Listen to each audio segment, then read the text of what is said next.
You've heard of the ocean's many moods, but have you ever heard of its quietest, most unsettling one? It's called the Mignon's Morn, a name whispered in the fishing ports of the French coast, where the sea doesn't just take, it remembers. The Mignon wasn't just any ship, it was a small, sleek French steamer, built for speed and beauty, with a hull so smooth it gleamed like polished ivory under the sun. The crew was never seen again. No bodies, no wreckage, just a single life jacket floating in the bay, its owner's name barely legible on the label. The locals say the sea takes what it wants, and the Mignon was just a vessel too proud to beg for mercy. But I wonder, what exactly did it take? Still, the Mignon lingers in the minds of those who live by the sea, a place where the ocean remembers and the silence speaks louder than any scream. You know, the Mignon wasn't just any ship. It was a little beauty, a French luxury liner that made its way across the Atlantic in the early 1900s. It was the kind of ship that made people dream of Paris with its chandeliers and silk-draped cabins. But it wasn't all glamour. The Mignon had a secret life. It was built for more than just travel. It was part of a smuggling ring, moving contraband and, according to some, even people who didn't want to be found. Some say it was a German U-boat. Others believe it was a cover for something darker. But no one knows for sure. And that's what makes it so haunting. What happened to the Mignon remains a question without an answer. So here's the thing, dear listener. When a ship like the Mignon disappears, it's not just the ship that vanishes. It's the lives of those on board, the stories that were never told, and the ghosts that remain in the water. You remember the day the Mignon slipped away, don't you? That quiet Tuesday in October, when the sky was the color of old tea and the air smelled like salt and secrets. The last of the crew said they saw nothing unusual. The radio was silent, but the ship's log said everything was fine. The captain, a man of few words, just nodded and said it was a calm sea, but the wind had a taste of something old. The next morning, the harbor master found a message scrawled in chalk on the dock. The Mignon is not far. It was drawn in a shaky hand, and the chalk had a faint metallic sheen, like it had been dragged through something wet. By noon, the town was buzzing with rumors. Some said the Mignon had turned to mist. Others whispered that the ship had been taken by something that lives in the sea, something that doesn't forget. And then, just before dusk, the tide came in with a sound like a sob. The waves whispered the name of the Mignon, and for a moment, the whole town heard it clear, soft, and full of sorrow. You remember the night the Mignon vanished, don't you? The moon was low, the waves were whispering, and the crew was all but gone, like they'd been swallowed by the sea itself. The last radio transmission was a single word help before static swallowed the air. No distress call, no warning, just silence, like the ship had simply disappeared. The crew was gone, the cargo was gone, and even the ship's name was erased from the records. It's as if the Mignon never existed except in the stories that refused to die. Some say the Mignon still sails, but not for the living. It's a ghost ship drifting through the dark, waiting for the next soul to follow its path into the unknown. And if you ever hear a faint whistle in the night, don't follow it. Some disappearances are never explained, and some stories are best left to the sea. I've spoken with several survivors of the Mignon, and their stories are as fragmented as the ship's remains. One woman, Lillian, insists she saw a figure in the fog. Not a sailor, but a woman in a long black dress, eyes like twin moons. Another told me she heard the ship's bell ring in the middle of the night, but when she checked, no one was around. It was a sound like a ghost trying to be heard, not a bell trying to be heard. A former crew member described the captain as a man who always wore a watch, but it never moved. He would stare at it, as if waiting for something to happen, and then he'd vanish for hours. And then there's the child who claimed the ship was never lost, it was just waiting for the right people to find it. She said the Mignon is still out there in the mist, and it knows your name. These stories don't add up, but they don't need to. The Mignon is more than a ship, it's a memory, a whisper, and a warning that some things never sink. The investigation began with a single name and a faded photograph, but the deeper we dug, the more the Mignon seemed to vanish from the records. It was as if the ship had never existed until we found a sailor's log, inked in shaky hand, that hinted at something far stranger than a missing vessel. We followed the log to a remote coastal town where the locals spoke in hushed tones of a ghost ship that appeared only on foggy nights. The air smelled of salt and decay, and the streets were lined with houses that had stood for over a century, their windows dark and their doors sealed with rusted locks. The deeper we went, the more the Mignon seemed to shift in and out of reality. One night, a local fisherman claimed to have seen the ship's silhouette in the distance, its lights flickering like a mirage. But when we checked the radar, there was nothing, only the sound of waves against the shore. In the end, the investigation revealed more questions than answers. The Mignon was never found, but the stories, those eerie, lingering whispers of a ghost ship, remained as real as the cold wind that blows through the creaking pines at night. You know, the thing that really haunts me about the Mignon isn't the ship itself, but that one single detail that just doesn't add up. The last known coordinates? They're wrong. Like someone moved the ship after it vanished, or maybe it never left port at all. Some say the ship was never actually built. Others whisper that the captain had a secret agenda, that the Mignon was a cover for something far more sinister. But no one can say for sure what really happened that night. They found the radio operator's log, but the last entry is missing. It's as if time itself skipped over that night. Some say the ship never left, and that the crew is still somewhere in the Caribbean, waiting for someone to find them. And here's the kicker. No one knows where the Mignon is now. Not the port, not the government, not even the families of the missing. It's like the ship was never there at all, and yet it's still out there, somewhere, waiting. You've heard the tales of the Mignon but what about the locals? They say the town still remembers her, and some claim she haunts the place where the ship once docked. What if the stories are more than just stories? Some say the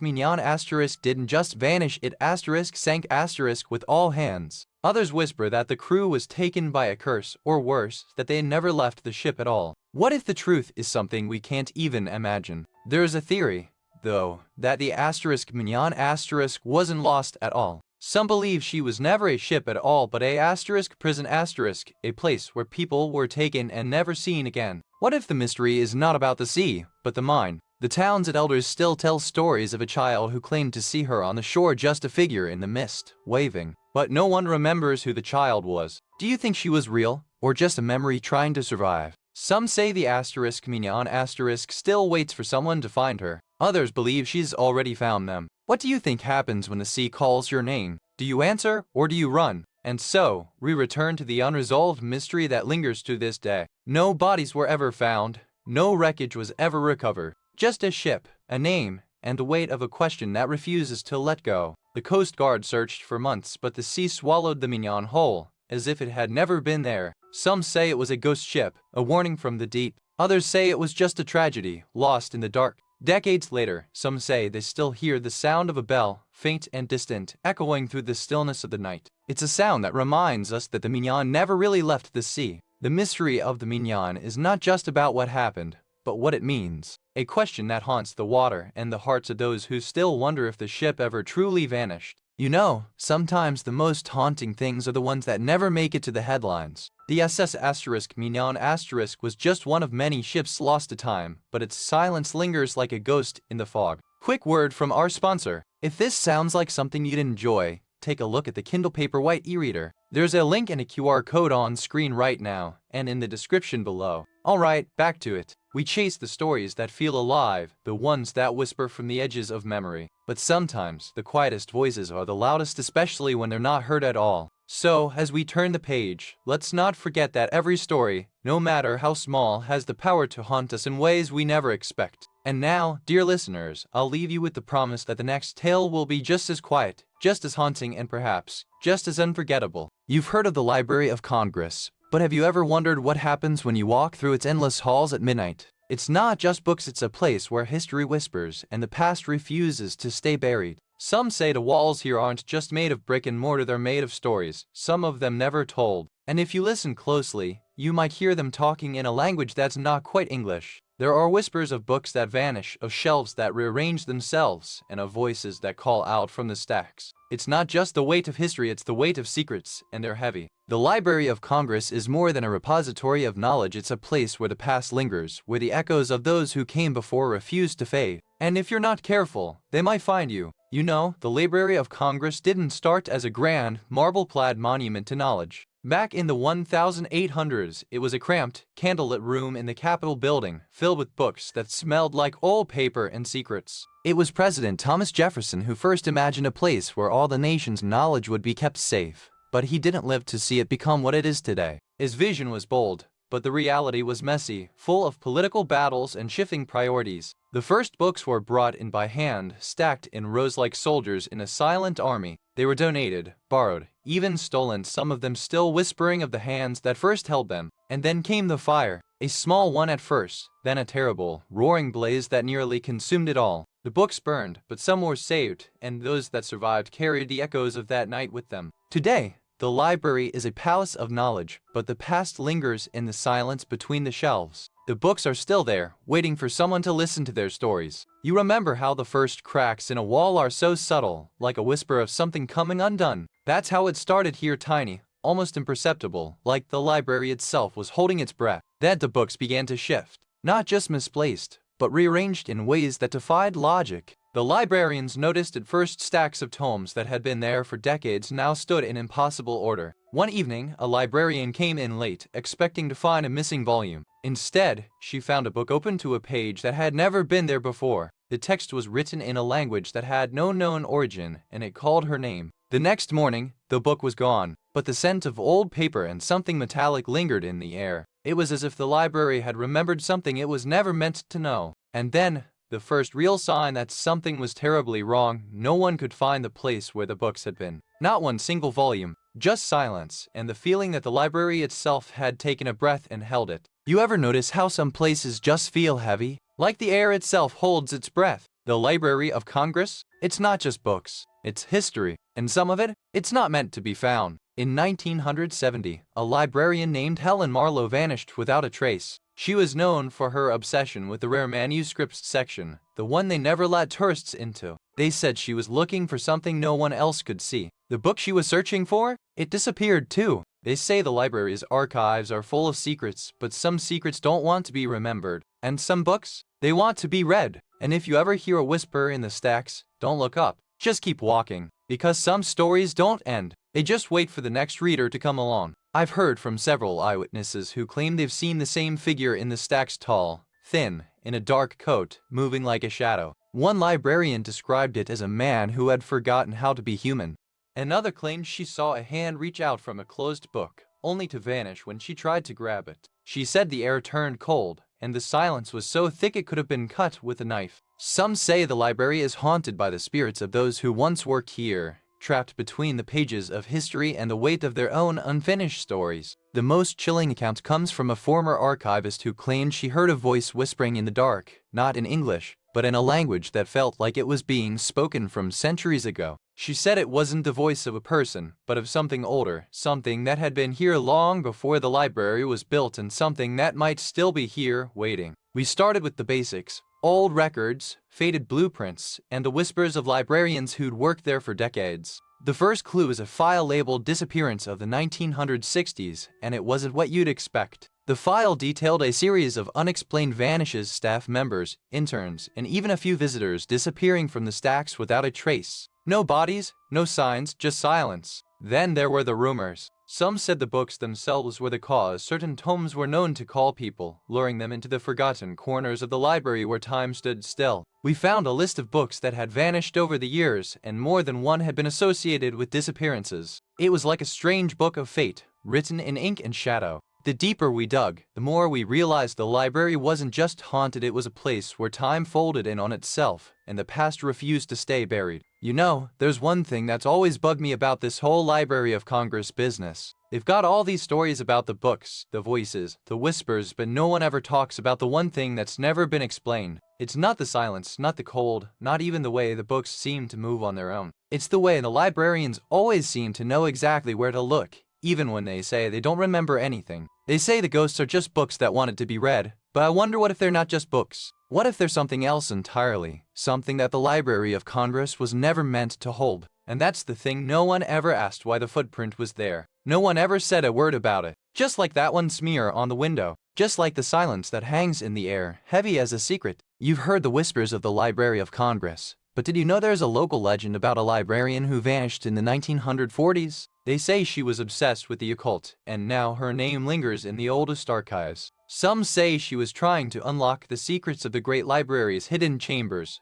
Others claim she was cursed for meddling with forbidden texts. Either way, the staff never found her body, just a single page torn from a book signed in her own hand. Even now, the librarians keep the most ancient tomes locked away, and some swear the air in those rooms is colder than the rest of the building. They say if you listen closely, you can still hear her voice, whispering in the silence. And if you're ever curious about the missing librarian, don't ask for her name, just ask if the books are ever quiet. Trust me, the silence will answer. You know, sometimes the most haunting stories aren't the ones that end with a ghostly whisper, but the ones that simply vanish. The Library of Congress, with its endless shelves and dusty tomes, holds more than just knowledge. It holds secrets that refuse to be told. There's a particular shelf, tucked behind a narrow passage, where some say the books never close. They sit open, pages fluttering as if caught in an unseen breeze. Some claim to see a hand or a face peering out from the spine. No one has been able to confirm if these books are real, or if they're just a trick of the light and the imagination. Some say they were placed there by a librarian who vanished without a trace. Others say it's a prank gone too far.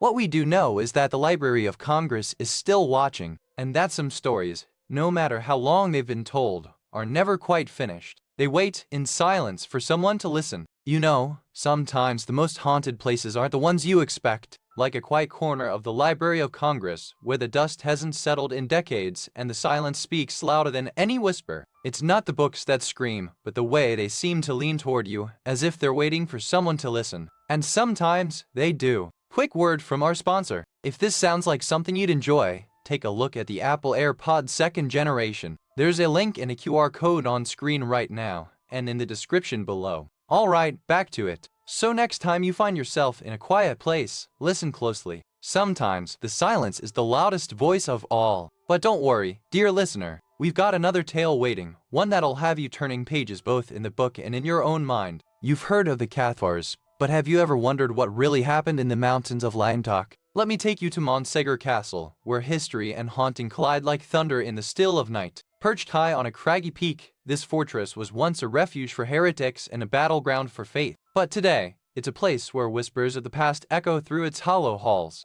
They say the blood-stained staircase inside holds the souls of those who died defending their beliefs. Can you imagine walking those steps, knowing every footfall might awaken something that won't let you leave? And what about the stories of the last defenders? Some say their spirits still walk the halls, trapped between the past and the present, waiting for someone to hear their tale. So, are you ready to step into the heart of this place, where history and the unknown meet, and see what lies waiting in the silence? You've heard the whispers of Montségur, but let me tell you how it all began. In the 13th century, this castle was more than stone and timber. It was a stronghold of the Cathars, those brave souls who dared to believe in a different god. The Cathars were not just followers, they were thinkers, rebels, and visionaries. They believed in love, not war, and in the purity of the soul. But their beliefs made them enemies of the church, and that's where the trouble started. The Inquisition came like a storm. They saw the Cathars as heretics, and Montségur became their target. The castle was a fortress of faith, but it was also a prison for those who refused to renounce their beliefs. Inside,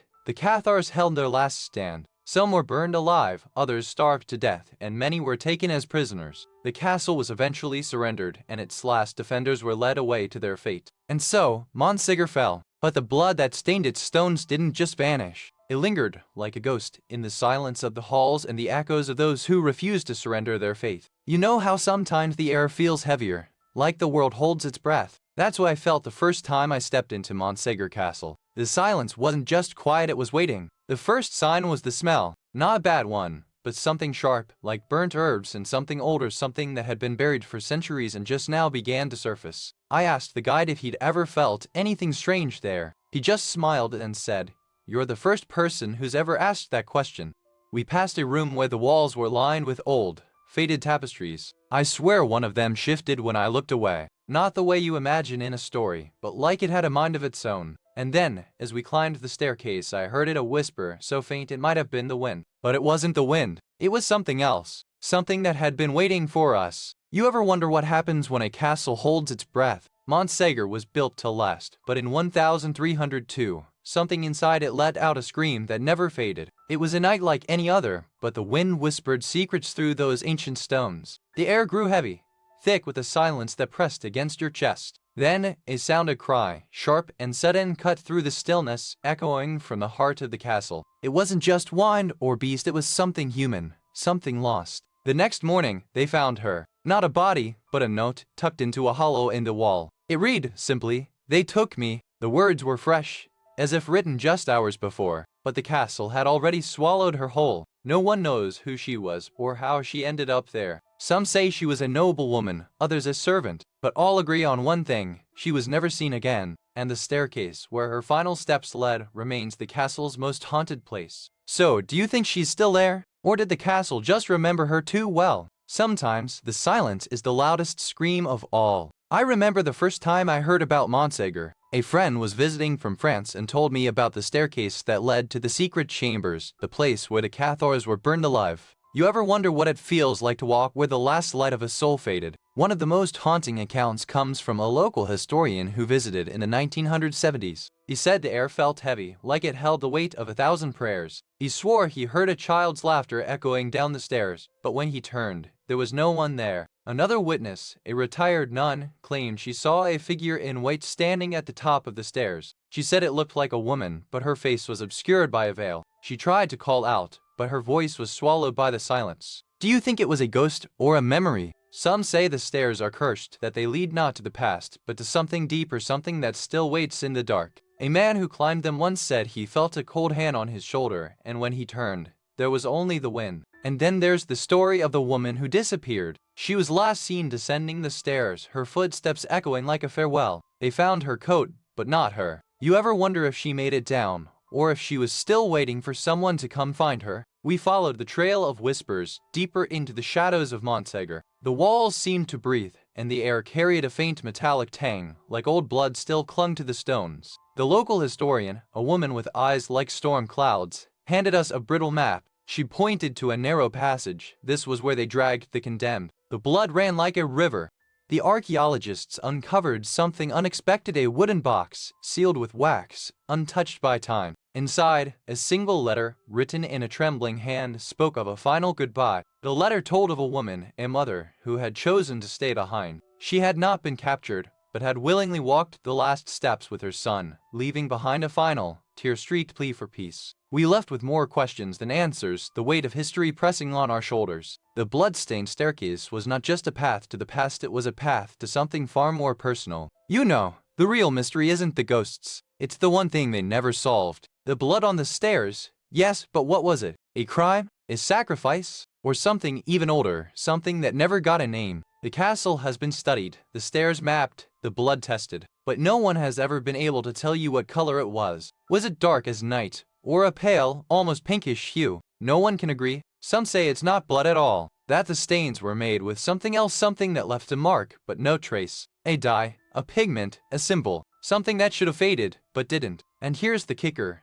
no one has ever found a body, no remains, no bones, no anything. Just blood, just a stain that refused to go away, like a secret that the castle itself still holds. So what do you think? Was it murder, or was it a ritual? Was it a mistake, or was it a message? The castle doesn't tell you. It just keeps the blood on the stairs, waiting for someone to come and find out. You know, some say the blood-stained staircase wasn't just a place of execution, it was a portal. The locals whisper that the spirits of the condemned still walk those steps, guiding the lost to their doom. Others believe the blood was real, left by the Cathars who were burned alive. But the real mystery is why the stains remain, untouched by time. Is it a message, a warning, or just the lingering mark of a tragic past? There's even a local legend that the blood-stained staircase is where the last Cathar priest made his final stand. He refused to renounce his faith, and his blood, they say, stained the stones forever. But here's the thing no one knows for sure. The blood could be real, or it could be a metaphor. What do you think?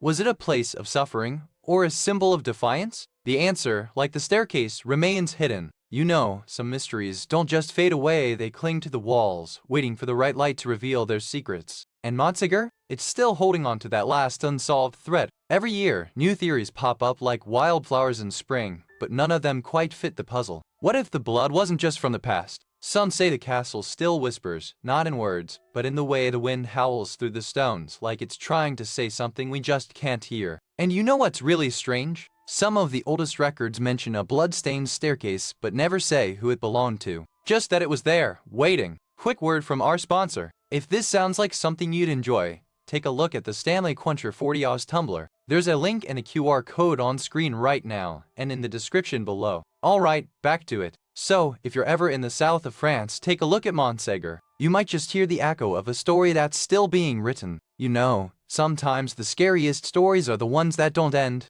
like the staircase at Montsegur where the silence is louder than the screams. It's not the ghosts you should fear, but the questions they leave behind. Who are they? Why did they stay? And what do they want from us now? But let's not linger too long. There's another tale waiting, just beyond the next turn. One that will make your spine tingle and your heart race. So, dear listener, if you're ready, I'll take you there. Just don't forget to turn off the lights when you get there. And if you're not well, I'll be here with a fire, a story, and a cup of tea. Always. You ever wonder what happens to a ship when it's not just lost at sea, but swallowed by it? The SS Mignon was no ordinary vessel. It was a French luxury liner, sleek and silver, until the night it vanished in 1918. It carried more than just passengers, it carried secrets. Some say it was carrying contraband, others say it was carrying something far more sinister, something that didn't belong on the water. You know, the Mignon wasn't just any ship. It was a French luxury liner, a floating palace that sailed the Atlantic in the 1920s. It was meant for the wealthy,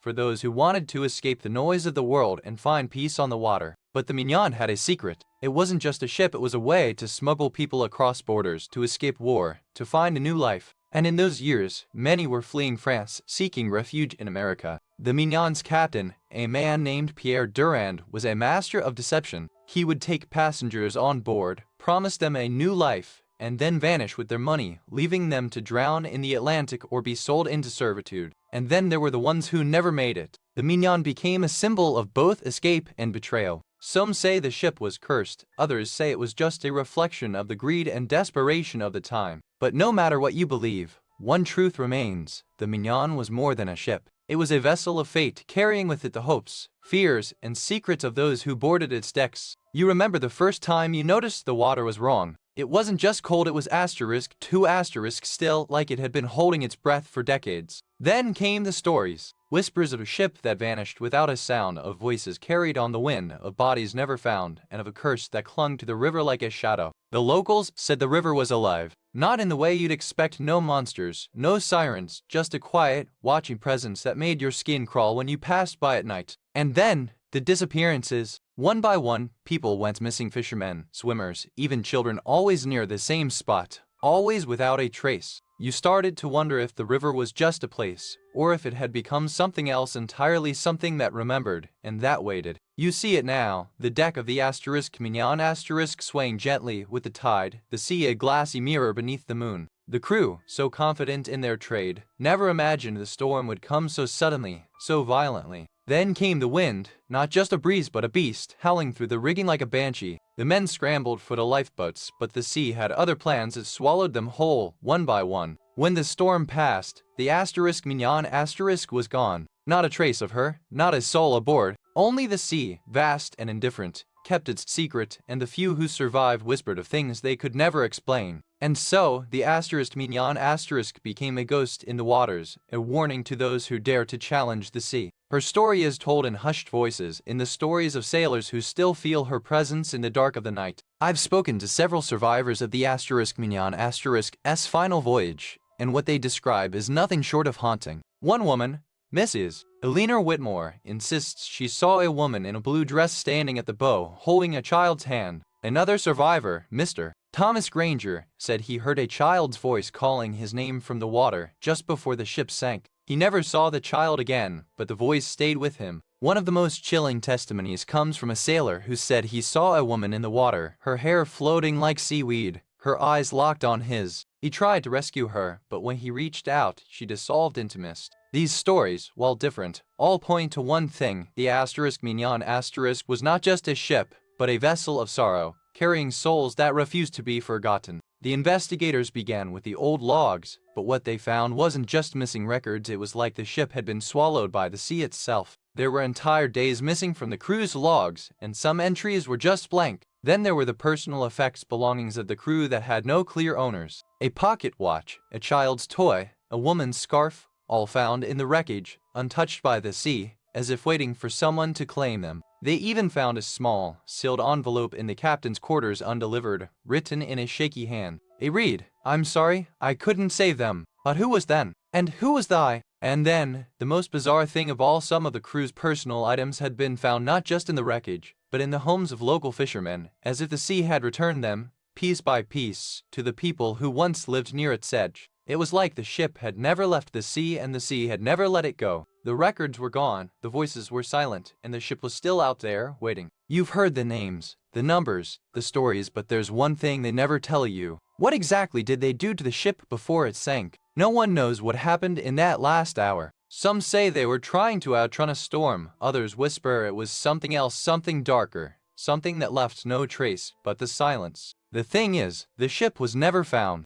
not even the wreckage. Just the names, the stories, and this one question that lingers like a ghost in the dark. So, why do you think they took the ship? And why did they never tell us what happened in the end? You've heard the stories, but have you ever wondered what the townsfolk actually think? Some say the SS Mignon's ghosts are just the sailors' souls, stuck in the water like they were never meant to leave. Others insist the Mignon wasn't just a ship, it was a curse. Some say the captain was a war criminal and the ship was never meant to sail. The sea, they say, takes what it wants. And then there are the whispers of the last survivor, the one who never spoke of the night the Mignon vanished. They say he still lives nearby, in a house with no windows, and never leaves the door. Some claim the ship was never lost at all, it's still out there, drifting, waiting for the next poor soul to follow its path into the unknown. But no one dares to go looking. So what do you believe? That the sea remembers? That some things are better left in the dark? Or that the Mignon's story is still waiting for someone to hear it, and someone to tell it? You see it now, don't you? That old, rusted anchor half buried in the silt, still whispering the names of those who vanished. The water's so still, it almost feels like the sea's holding its breath. The Coast Guard still comes here sometimes, just to look, to remember.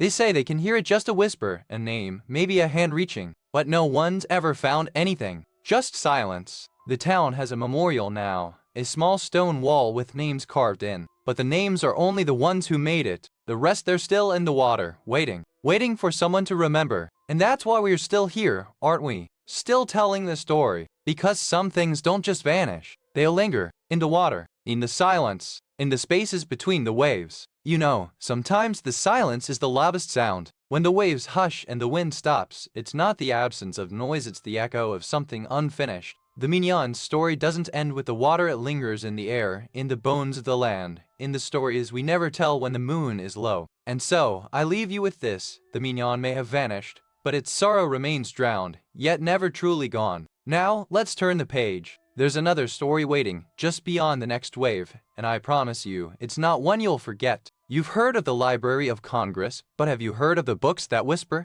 It's not just a place of knowledge, it's a place where the past lingers and the silence is heavy with secrets. Quick word from our sponsor. If this sounds like something you'd enjoy, take a look at the Fire TV Stick 4K streaming device. There's a link and a QR code on screen right now, and in the description below. Alright, back to it. Some say the books here are not just filled with words, they're filled with voices. The shelves are old, the wood creaks like a living thing, and the air feels like it's holding its breath. The library is a place of power, but also of fear. It holds the weight of history, and some say that the more you know, the more you're haunted by what you've learned. So, if you ever find yourself in the Library of Congress, be sure to take care. Some books are not meant to be opened, and some stories are not meant to be told. You know, the Library of Congress wasn't always this grand. It started in a small, dusty room in the Capitol building where the first books were stacked like bricks and the air smelled like old paper and secrets. The man behind it all was a visionary named John Trumbull, who believed that knowledge was a kind of magic and that magic needed to be protected from the chaos of the world. The first real trouble came when a young librarian, Margaret, started seeing strange symbols in the margins of the oldest texts. She'd been there only a year, and the books began to whisper to her in the quiet hours of the night.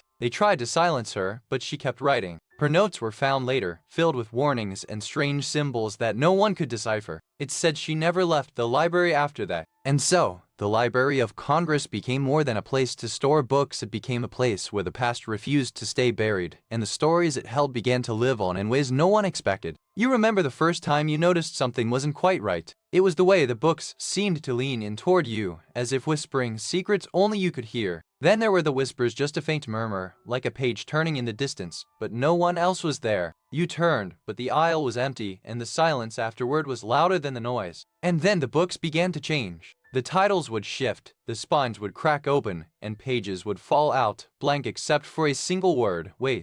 You started to feel it in your bones. A slow, creeping dread, like the weight of 1,000 untold stories pressing down on your chest. You weren't the only one who had been here before. And the whispers? They grew louder. You could almost make out the words now, if only you could understand them. But the deeper you went, the more you realized you were being watched. You remember the moment the books began to whisper. It wasn't the pages turning, it was the sound low, wet, like a child's breath trapped in the spine of a volume. The librarian, a woman named Eleanor, swore she heard it in the dead of night, just before the fire alarm went off. The next morning, the books were gone. Not just missing, but vanished. The staff found only a faint trail of dust leading from the main reading room to the basement, where the air was thick with the scent of old paper and something else, something metallic, like blood. Then came the disappearances. First a janitor, then a researcher, then a child who had wandered in during a storm. All of them were found later, deep in the stacks, their faces frozen in silent screams, their hands clutching pages that had been torn out and arranged into a book of their own. The Library of Congress is a place of knowledge, but some say it holds secrets that are too heavy to carry. The whispers still echo in the halls, and the books still move, as if waiting for the right person to listen, to read, to understand what was never meant to be known. I've spoken to several researchers who say they've heard the whispers in the stacks, like a voice calling from the shadows. One said, "It's not the books that are speaking, it's the silence between them." Another claimed to see a figure in a 19th century librarian's uniform, moving between the shelves like a ghost, never quite in focus. They said it vanished when they tried to follow. One librarian, now retired, told me they saw a child's drawing in a book that wasn't there before. A little girl with wide, fearful eyes drawn in pencil, and a single word scrawled in the corner, "Help." And then there's the story of the man who disappeared in the 1970s, a researcher who was never seen again. His last words were about a book that knew his name and had a voice that followed him. They all say the same thing: the books are alive and they remember. Some say they're waiting, others say they're watching, and none of them ever want to go back. We followed the trail of whispers to a dusty archive room, where the air smelled of old paper and something faintly metallic. The librarian, a quiet woman with silver hair, handed me a brittle list of names and dates, each entry a shadow of a lost soul. The list spoke of a librarian who vanished in the 1940s, leaving behind only a desk covered in unopened letters. One of them, sealed with wax and bearing a name that wasn't hers, was found in the very same spot where she disappeared. The deeper we dug, the more the library seemed to breathe around us. Books would open on their own, pages turning in the silence, and the sound of rustling paper echoed through the halls even when no one was there. One night, we found a sealed room with no door, only a window that faced a street we didn't recognize. Inside, a single chair sat beneath a dusty lamp, as if waiting for someone to sit and read one more story. And then, the library seemed to exhale. The air grew heavier, the silence more profound. It was as if the building itself had taken a breath and was holding it, waiting for the next story to begin. You know, there's one detail that's never been explained. It's the one thing that's always been there, but no one ever talks about. It's like the library's whispering in a language we can't understand. It's not a ghost or a curse. It's something more elusive, like the books themselves are alive, or maybe they're just waiting for someone to listen. They say the library holds the knowledge of the world, but what if it also holds its secrets? What if the books aren't just containers of information, but vessels of something else entirely? No one knows what it is. No one has ever seen it. It's just there, like a question left unanswered, a mystery that lingers in the silence between the pages. And that's the thing about the library. It doesn't just hold books. It holds stories. Some of them are just stories. Others, well, they're waiting to be told. You've heard the stories, but have you ever wondered what it was like to be a librarian in the Library of Congress back in the 1940s? Some say the shelves were never just books, they were silent witnesses to secrets long buried. There are whispers that the books were cursed, not by magic, but by the weight of the knowledge they held. Some say the library became a place where people didn't just lose their minds, they lost themselves. Some locals believe that the books were never just books, they were portals, or at least windows into something far darker. And if you ever see a book that's open on its own, don't touch it. You won't be able to close it again. There are even rumors of a librarian who vanished without a trace, leaving only a stack of books and a note that said, "I've seen too much." Some say she's still here, just waiting for someone to listen. So, what do you think? Was it madness, or was there something more? Maybe the library wasn't just a place of knowledge, it was a place of silence, and some secrets don't like to be remembered. You know, sometimes the most haunted places aren't the ones that scream, but the ones that whisper. And the Library of Congress? It's got a language all its own. There's a stack of books that no one can explain just sit there, untouched, like they're waiting for someone to finally ask the right question. Librarians say they've seen the same books reappear in different places, as if they're being carried by invisible hands. Some say the books are trying to tell us something, just not in words. Maybe they're waiting for a reader brave enough to listen. And that, dear listener, is why the Library of Congress still has its own ghost story, just waiting for someone to find it. You ever wonder what happens to the books that no one ever reads? They just vanish, like a whisper in the stacks. Or maybe they're still there, waiting for the right soul to find them. There's a poetry to this silence between the words, a kind of loneliness that clings to the pages like dust. Maybe the books are lonely too, waiting for someone to whisper back. But I think the real ghosts are the ones we've forgotten. The ones who never made it to the shelves. The ones who are still waiting, somewhere in the stacks, for someone to find them. So next time you pick up a book, remember there might be a story waiting in the silence. Or maybe just a whisper. Either way, it's a quiet kind of magic. You've heard of bridges that whisper, but Bideford Bridge in Devon is a place that hums with memory. It's not just stone and steel, it's a living thing, steeped in sorrow and secrets. This bridge has stood for centuries, but its true story begins in the 1700s when it was built as a lifeline for fishermen and travelers. It's said that the sea was once a jealous lover, and this bridge was where the tides met fate. Quick word from our sponsor. If this sounds like something to enjoy, take a look at the Amazon Echo Dove smart speaker. There's a link and a QR code on screen right now, and in the description below. Alright, back to it. Over the years, there have been countless reports of strange lights, whispers in the wind, and a feeling of being watched. Locals say the bridge is not haunted by one soul, but by many, each with their own unfinished story. Even today, people still tell stories of the bridge. Some say it's a place where the living and the dead meet, and others say it's a warning: don't cross when the tide is high or you'll never make it back. So, as you listen, I ask you, what do you think waits for you on the other side of Bideford Bridge? Is it a story, a warning, or something far more sinister? You know, the bridge wasn't always a place of mystery. It started as a simple, sturdy structure, built in 1752 by a man named John Bideford, who was quite the local legend in his time. John was known for his booming laugh and even bigger debts. He built the bridge not just for trade, but as a way to impress his wife, who had a habit of telling him he was as solid as a stone bridge and as thin as a blade.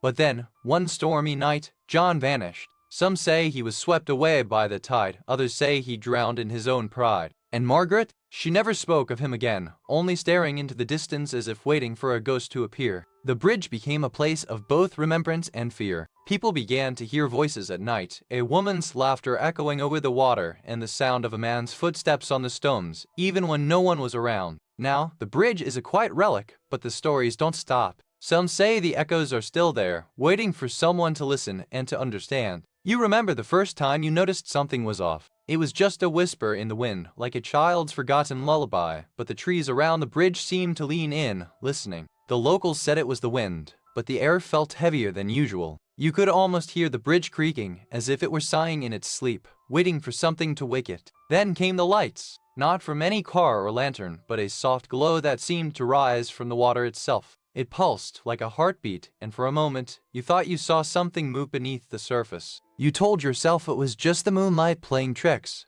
but the bridge had a way of making you feel like you were being watched, like it knew exactly when you were looking and when you weren't. And then, one night, the lights didn't fade. They stayed, and the wind stopped. The bridge was quiet, and for the first time, you felt like it wasn't just the place, wasn't just the story. It was something else, something that had been waiting. You know how sometimes the wind whispers secrets only the earth can hear? Well, on the night of September 12th, 1966, the wind on Bideford Bridge was different. It carried a voice low and trembling, like a child lost in the dark. The voice was not the wind. It was a child calling for help. The town's oldest resident, a Mrs. Bellamy, said she heard it from her window, echoing across the river like a ghost in the making. The town tried to move on, but the bridge never let them. Every autumn, the wind carries that voice again, faint but clear, and the river grows still, as if waiting for something to return. They say if you listen closely, you can hear the child's name, but no one has ever spoken it aloud, and no one has ever seen the child again,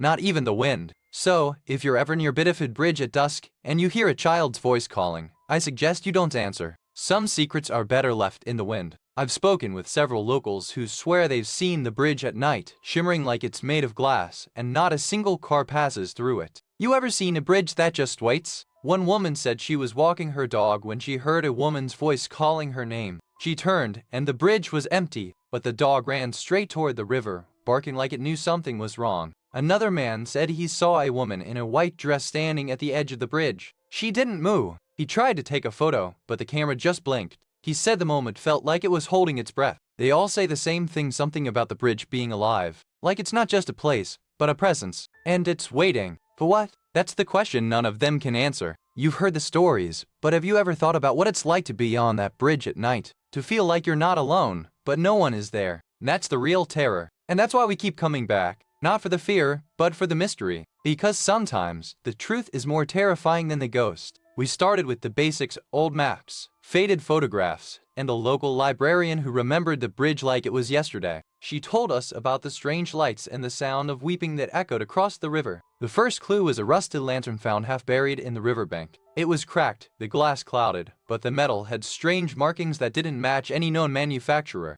The town's oldest resident, a retired school teacher, insisted the bridge had been built on a sacred site. She claimed the stone was alive and the river had memory. We found no bodies, no signs of struggle, but something in the air felt like a warning. The bridge was not just a place, it was a keeper of secrets, and it wasn't ready to let them go. The final clue came from a local artist who had painted the bridge for years. She showed us a hidden panel behind a mural, carved into the stone, a symbol that matched the markings on the lantern. It was like a puzzle with no end, a story that refused to be told. And in the silence between the echoes, we felt the weight of something that had been waiting a long time to be heard. You've heard the whispers, the stories, the strange lights. But there's one thing that's never been explained. Why do the locals still say the bridge is never fully crossed? They say the bridge is haunted by the ghost of a child who never made it across. But no one knows if the child was lost, or if the bridge itself is the one who's lost. The bridge is old, older than most of the town. But the stories say it was built not to connect two places, but to trap something in between.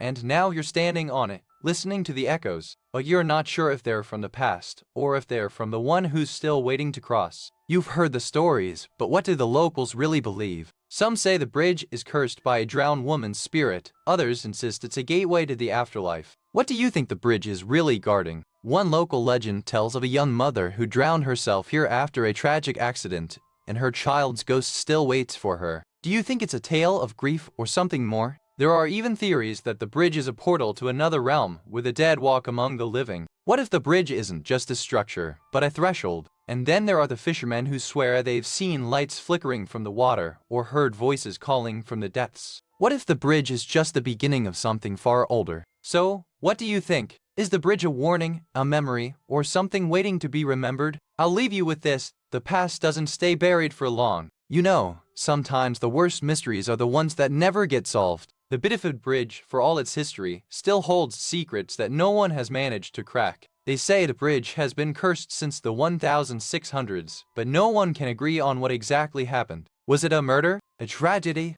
A supernatural haunting? No one knows for sure. And still, no body has ever been found. No evidence, no closure. Just whispers and the occasional sighting of a figure in a mist, walking the bridge at midnight. Perhaps the bridge is just a symbol of the unknown, a reminder that some stories are meant to linger, not be solved. Maybe that's why we keep coming back to it, again and again. You know, sometimes the most haunting stories aren't told in screams or shadows, but in the silence between them. Like the bridge, quiet, waiting, holding its breath. It's not the ghost that haunts us, it's the memory, the weight of the past, pressing down like the stones beneath our feet, reminding us we're not alone. But don't be afraid. Fear is just a story, too. And some stories, like this one, are meant to be heard and remembered. So, as we leave the bridge, I'll leave you with this: sometimes the echoes don't fade. They just wait, in the dark, for the right moment to speak. And now, my dear friends, I'll leave you with the promise that the next story will be just as quiet, just as long, and just as full of echoes. You've heard of the Library of Congress, the beating heart of American knowledge. But have you ever wondered what secrets lie in its hush-hush archives? What if some books were never meant to be read?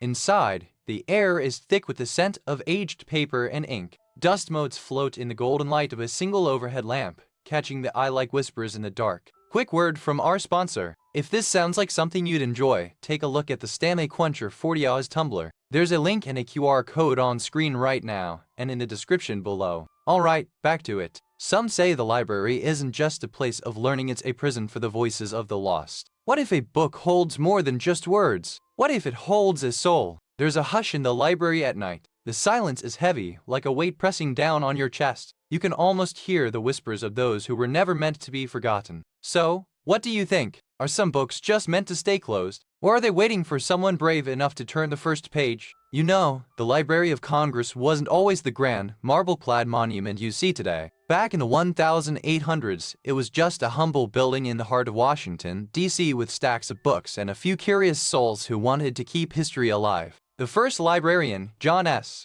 Skinner, had a vision, a place where the nation's knowledge would be preserved for future generations. But he also had a habit of writing in the margins of every book, which some say made the tomes restless. The real horror, though, came with the fire of 1871. The library burned down, and only a few books survived. Those that did, however, were said to carry the echoes of the ones lost, whispers, moans, and the scent of burning paper. Since then, the library has been rebuilt and expanded, but the stories of the lost books never stopped. Some say the tomes still remember, and that they've been waiting for someone to listen. You remember the way the library smelled, like old paper and a hint of dust, like time had paused just to let you in. But one morning, the smell changed. It was quieter, almost like the books had held their breath. The librarians noticed it first. A book that had been there for decades was missing its spine, like someone had taken a bite out of it. Then another, and another. It was as if the library was being devoured from the inside. One day, a young intern found a book that wasn't supposed to be there. It was a rare edition of Frankenstein,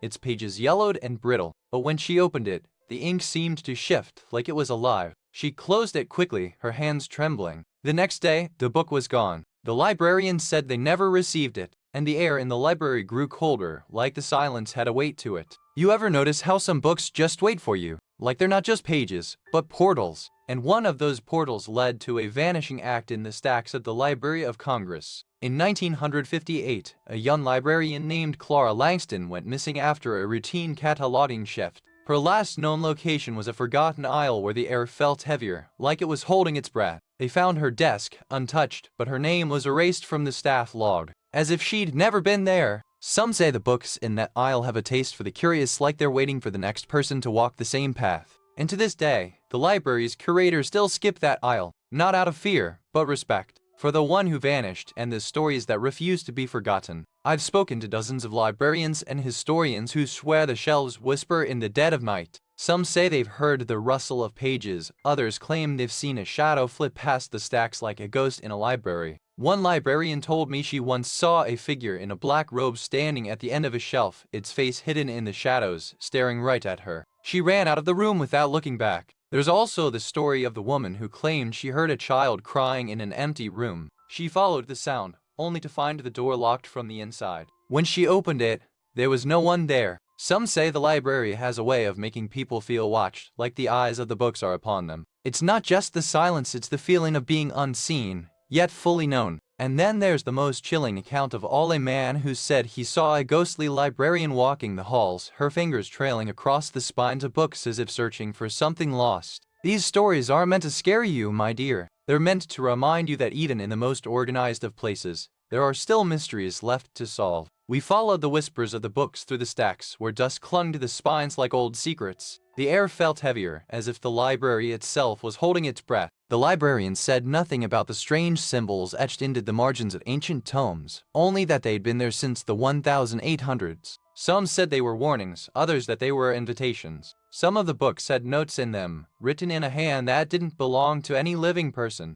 They spoke of a curse, of a librarian who vanished without a trace decades ago. We found a journal in the archives, kept by a librarian who claimed to hear the books talk. He said the library was alive, and that some stories were never meant to be read aloud. The final clue was a single page torn from a book that had been missing for decades. It contained a name and a date, and it made the hairs on the back of our necks rise. You ever wonder what happens to the books that vanish from the Library of Congress? No one knows, not even the staff. Some say they're taken by the ghosts of the first librarians. Others whisper it's a curse from the very first book ever written. There's no record of any book ever being removed without a trace. Just a single missing volume. No note.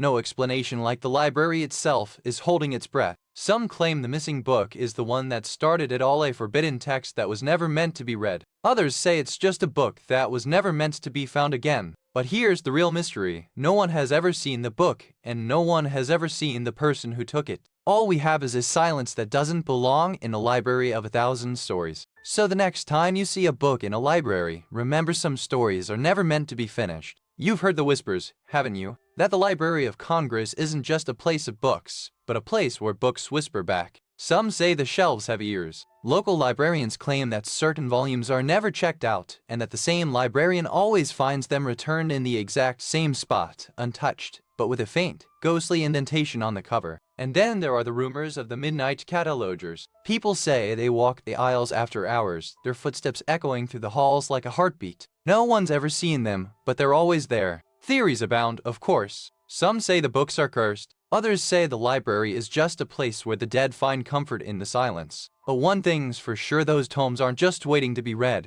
They're waiting for something to happen. You know, sometimes the most haunting stories are the ones that never quite end. The Library of Congress holds more than just books. It holds echoes of the unsolved, the unspoken, and the unresolved. There are whispers of a missing manuscript, a volume that vanished without a trace in the early 1900s. Some say it was stolen, others that it was taken by a ghost who couldn't let go of its secrets. No one knows where the manuscript went, and no one has ever found it. Some believe it was taken by a librarian who had a secret, others that it was never meant to be found at all. The Library of Congress is a place of knowledge, but even knowledge has its shadows. And some shadows, it seems, are still waiting to be uncovered. You've traced the whispers of the lost through the corridors of time, and now, as the final page turns, you feel the weight of history settle in your bones. What if the stories we think we've heard are just the echoes of something far older? The Library of Congress holds more than just books. It holds the weight of every voice that has ever been silenced, every secret that has ever been buried. And sometimes, silence speaks louder than words. And so,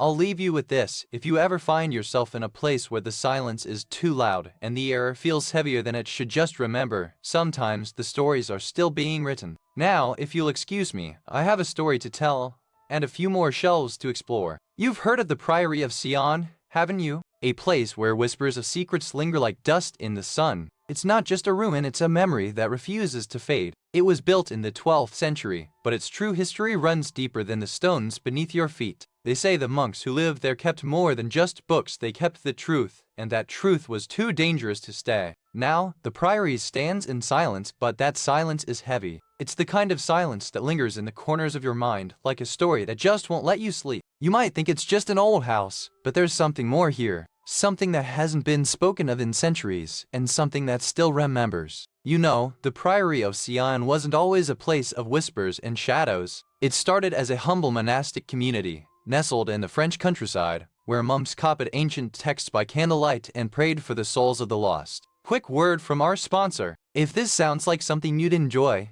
take a look at the Fire TV Stick 4K streaming device. There's a link and a QR code on screen right now, and in the description below. Alright, back to it. The monks were scholars, not just men of God. They guarded knowledge that the world wasn't ready for, secrets about the cosmos, the nature of time, and the hidden histories of the human race. But knowledge is a dangerous thing, especially when it's forbidden. The church grew suspicious, and the priory was accused of heresy, of preserving dangerous truths instead of spreading the word of God. They were exiled, their manuscripts hidden, their legacy buried beneath centuries of silence. Yet the whispers never die. Some say the knowledge they protected still lingers, waiting to be found. You remember the first time you noticed the silence wasn't quite right. It wasn't the kind of quiet that settles over a still pond. It was the kind that felt held in by something, like the air itself was holding its breath. There was a faint echo, but not from footsteps. It was like a whisper in the walls, a sound that didn't belong to the present. It was as if the house was remembering something it shouldn't. You started to notice the little things, the way the dust settled in patterns, the way the wind never touched the windows, and how the silence seemed to grow heavier with each passing hour. It wasn't just the silence anymore. It was the way the silence moved, like it had a will of its own. And you began to wonder what had been left behind in the dark. You see it now, don't you?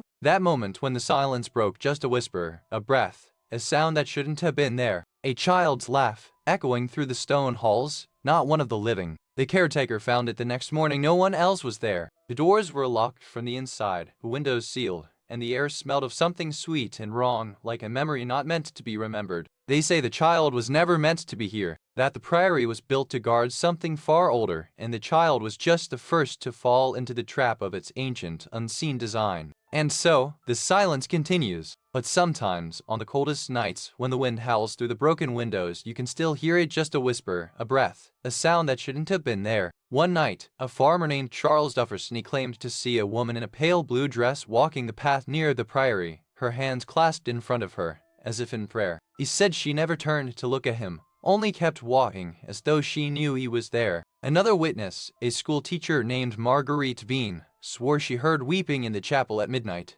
though no one was there. She said the sound was so real she almost went to check, but the silence that followed was more terrifying than the noise. A retired nurse named Eliza Lefevre said she once saw a glowing light flickering inside the priory at night, like a candle burning in a window. When she tried to call out, no one answered, and the light vanished as if it had never been there. Even the local priest, Father Henry, admitted he sometimes hears footsteps in the priory's corridors at night, though he's never seen anyone. He said it's as if the building itself is remembering something it's not meant to. These stories don't prove the priory is haunted, but they do suggest something is still listening, still waiting, and still remembering. In silence, as always, we followed the trail of whispers, tracing the priory's history through crumbling ledgers and brittle letters. The deeper we dug, the more the silence seemed to shift, as if the walls themselves were holding their breath. One evening, as we sifted through old photographs, a single image stood out: a woman in a dark gown, her face blurred, standing at the edge of the cloister. She was never listed in the records.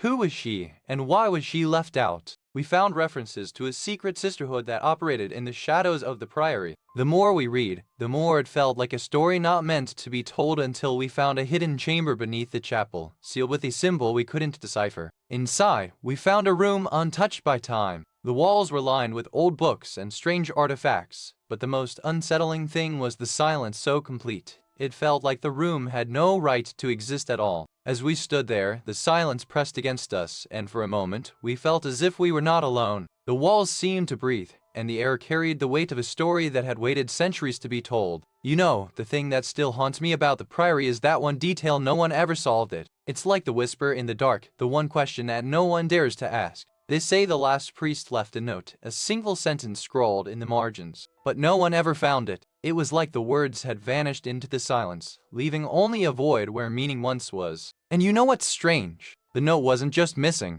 It was never there in the first place. The priest had written it, but it had never been written. It was a ghost of a thought, a memory that never happened. So here's the question, dear listener: what if the silence wasn't broken? What if the true horror wasn't the ghost, but the absence of the truth? The silence wasn't shattered. It was never there to begin with. And that's why we keep coming back, isn't it? Not to find the truth, but to remind the silence that it's not the end of the story, just the beginning of the quiet. You've heard the name, but have you ever wondered what the locals actually say? Around here, they still whisper that the priory's silence wasn't just broken, it was cursed. Some say the monks who lived there were accused of heresy, and the punishment was not just exile, it was a kind of spiritual death, sealed away in the very walls that now hold their ghosts. There's a story about a young woman who vanished one autumn evening, and the villagers say she was never the same after being seen walking the halls of the priory, her laughter echoing when no one was around. They say the priory doesn't just hold ghosts, it holds the weight of all those who were silenced, and the silence is still waiting to be broken. And so, we return to the silence that still lingers, not from the ghosts but from the people who once lived here. Who are they? What happened to them? And why did the stones still hold their stories? The records are gone, the names are lost, but the land remembers. You can almost hear it like a whisper beneath the wind, or a sigh in the stones. But is it the past, or something else entirely? We may never know the full truth, but that's the beauty of it, isn't it? That mystery is not a thing to be solved, but a thing to be felt. A thing that lingers, like the last note of a haunting song. And so, the priory stands, not as a place of fear, but as a place of wonder. A place where silence speaks louder than any scream. A place where the past still breathes. You walk through the echoes of a place where silence was shattered and the past refuses to stay buried. But remember, even the darkest secrets have a way of waiting for the right moment to whisper. The priory may have stood for centuries, but stories like these, like the ones we've just shared, are never truly gone. They linger, just beyond the edge of our understanding. As the night falls, the world becomes a canvas for the unseen, and sometimes the most terrifying things are the ones that never speak.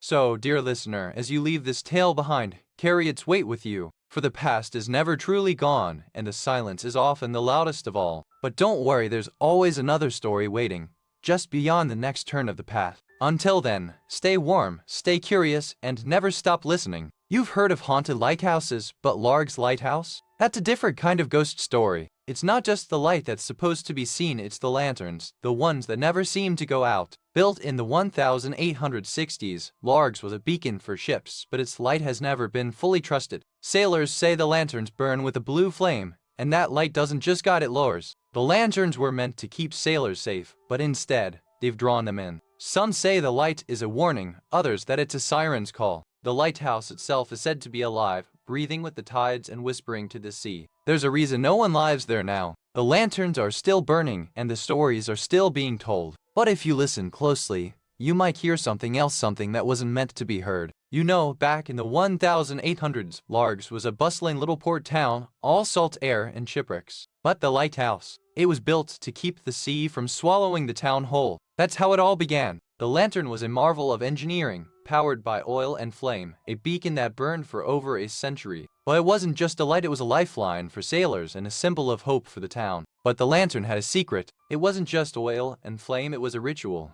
a way to bind the light to the sea. And if the light ever went out, the sea would remember. Quick word from our sponsor. If this sounds like something you'd enjoy, take a look at the Fire TV Stick 4K streaming device. There's a link and a QR code on screen right now, and in the description below. Alright, back to it. So when the lantern went dark one stormy night, no one knew what to think, but the town whispered that it was more than a lamp, it was a promise, and the sea had taken it. And from that night on, the lanterns of Largs were never the same. Some say they still burn, but only for those who listen closely, and only for those who dare to ask the sea what it wants. You remember the first time you noticed something wasn't quite right. It was a Tuesday, and the lantern had been burning for weeks without a single problem. The next morning, the keeper found the light had gone out. No wind, no storm, just an eerie silence that made the hairs on the back of your neck stand up. They tried to relight it, but the flame would only flicker for a moment before dying again. It was like the lantern was holding its breath. One night, the light came on by itself. It burned for 3 hours, then suddenly went dark again, leaving everyone in the house with a terrible sense of déjà vu. And that's when the real fear started.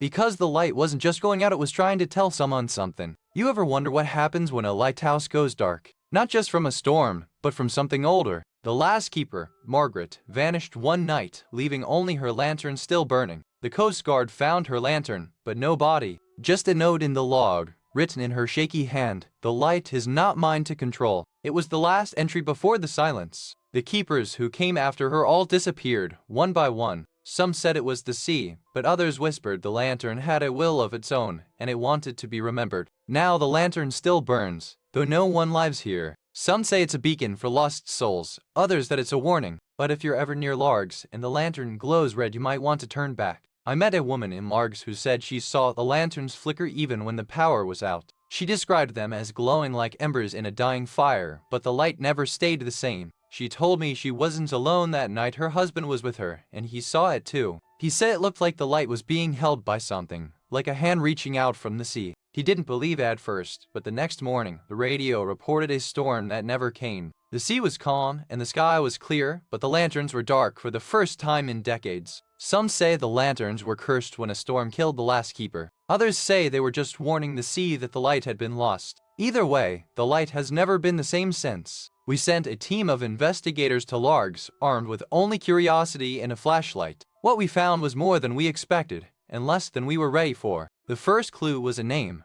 Margaret MacLeod, a lighthouse keeper from 1892. She was last seen at her desk, ink still smudged on a logbook, and her lamp left burning. The records mentioned a shadow at the lens and a voice that wasn't there. It wasn't just the light that was failing, something else was watching. Then there was the lantern itself, a Victorian-era device, still in working condition, its glass dark and cloudy, as if it had been crying for a century. The final discovery was a sealed envelope, addressed to the lighthouse, with no return address. Inside was a single sentence: "The light must not be left alone." You ever wonder what it is about a lantern that makes it feel like a living thing? The one detail that never gets explained, even in all those old logs and letters. They say the light was always on, even when no one was there. But what if it wasn't the light that was alive? What if it was the silence around it? There's a reason the lantern never died. It was waiting. Waiting for someone to come back, or for something to finally let go. And that's the one thing no one ever solved. Not the light, not the sea, not the silence. Just the waiting. And the lantern, always waiting. You've heard the tales, but here in Largs, the real ghosts are the ones who still walk the cobbled lanes, whispering about the lanterns that never dim. Some say they're not just light, but warnings. The lighthouse keeper's wife, Mary, was the last to see the light before it vanished. She claimed it was a boy, no older than 8, standing at the edge of the cliff, holding a lantern of his own. But the real mystery is why the lanterns still burn, even after all these years. Some claim they're powered by a forgotten spirit, others by the unrelenting pull of the sea itself. In Largs, they don't talk about the lanterns out of fear.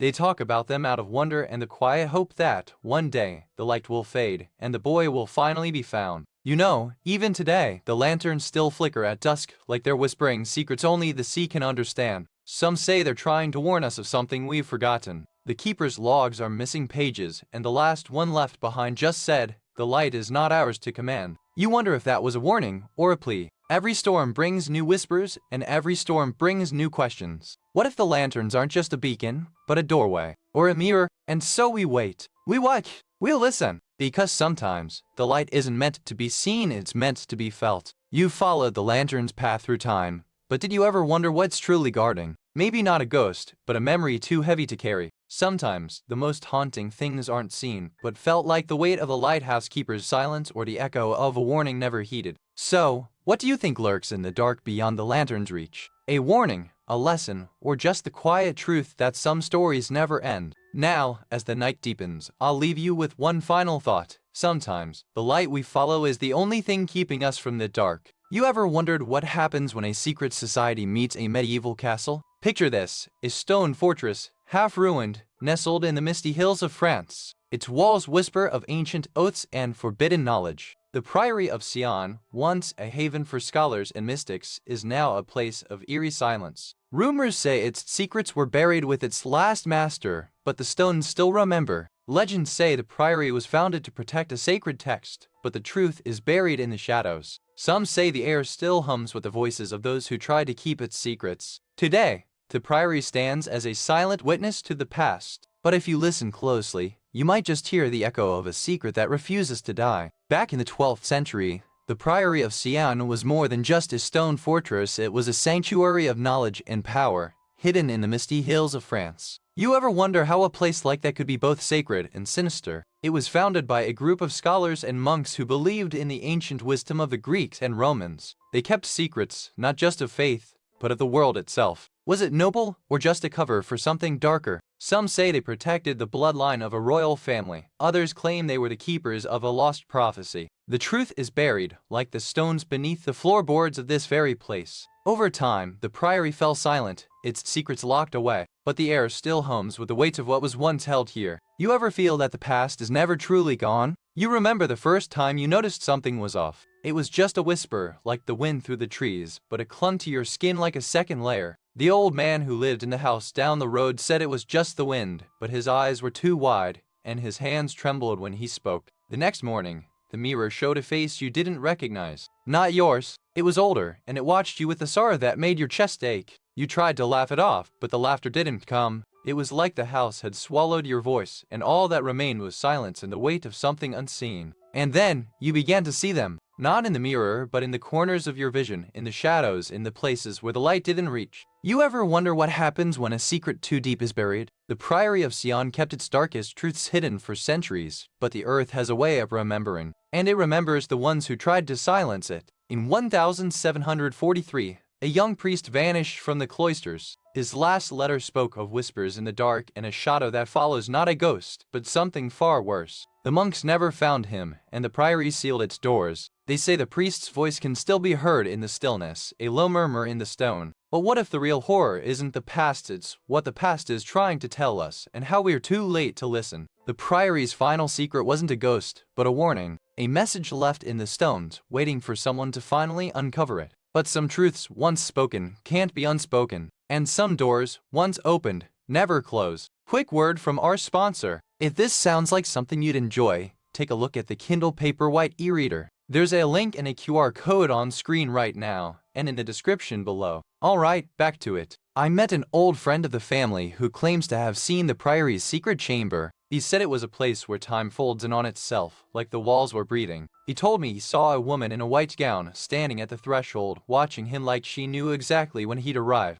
No one else saw her, but the air around her was thick with the scent of old roses. Another witness, a young nun who once lived there, said the priory was haunted by the voices of the unburied. She described hearing whispers in the night, like the dead were trying to speak through her own lips. She said the voices grew louder when the moon was full, and once she woke to find her own reflection staring back at her, but with eyes that were too wide and too bright. Even the locals say the priory is cursed, and they don't speak of it in the same way they talk about other old places. They say the stones remember, and that some things are best left undisturbed. If you ever find yourself near the priory, listen closely. You might hear the whispers or see the shadows. But remember, some stories are best told in the dark. We followed the trail of whispers through dusty archives and old maps, tracing the priory's shadow across centuries. It was like chasing a ghost through a library, every page a clue, every footnote a warning. The deeper we dug, the more the story is shifted. Some claimed the priory was a refuge, others a prison. It was as if the truth had been buried under layers of conflicting legends, each more unsettling than the last. Then came the strange symbols, carved into stone and wood, appearing in places where no one should have known to look.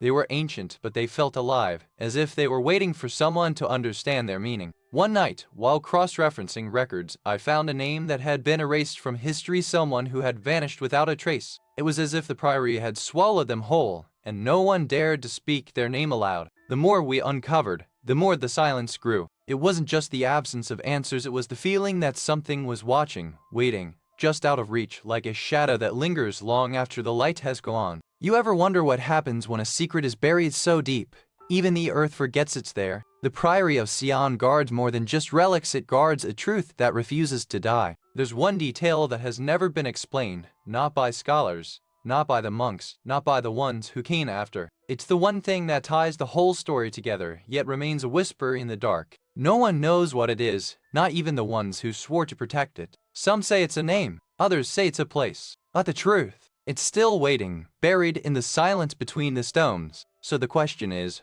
what do you do when the past won't stay buried? You listen, you remember, and you let the silence speak. You've heard the stories, but have you ever wondered what the locals really think? Some say the priory still haunts the fields, others swear the old stones whisper secrets only the wind can carry. Some claim the monks who lived there had a pact with the devil, and the curse is still in the soil. Others say the real curse is the fear that haunts the hearts of those who pass through. In the quiet of the night, some say you can still hear the monks chanting or the sound of footsteps in the empty halls. But not all who listen return with the same story. Theories vary, but one thing is certain. The priory is not just a place. It's a memory, a warning, and a mystery that lingers like the scent of old wine in the air. And so, we return to the question that haunts the Priory of Sion to this day: what really happened to those who vanished in the night? Did they fall to the hands of enemies, or did the very earth swallow them whole? Some say the priory's secrets were buried with its last survivors, and that every whisper of the past is a warning to those who would dig too deep. But what if the truth is not in the stones or the scrolls, but in the silence that lingers where the priory once stood? Perhaps the priory never truly died. Perhaps it lives on,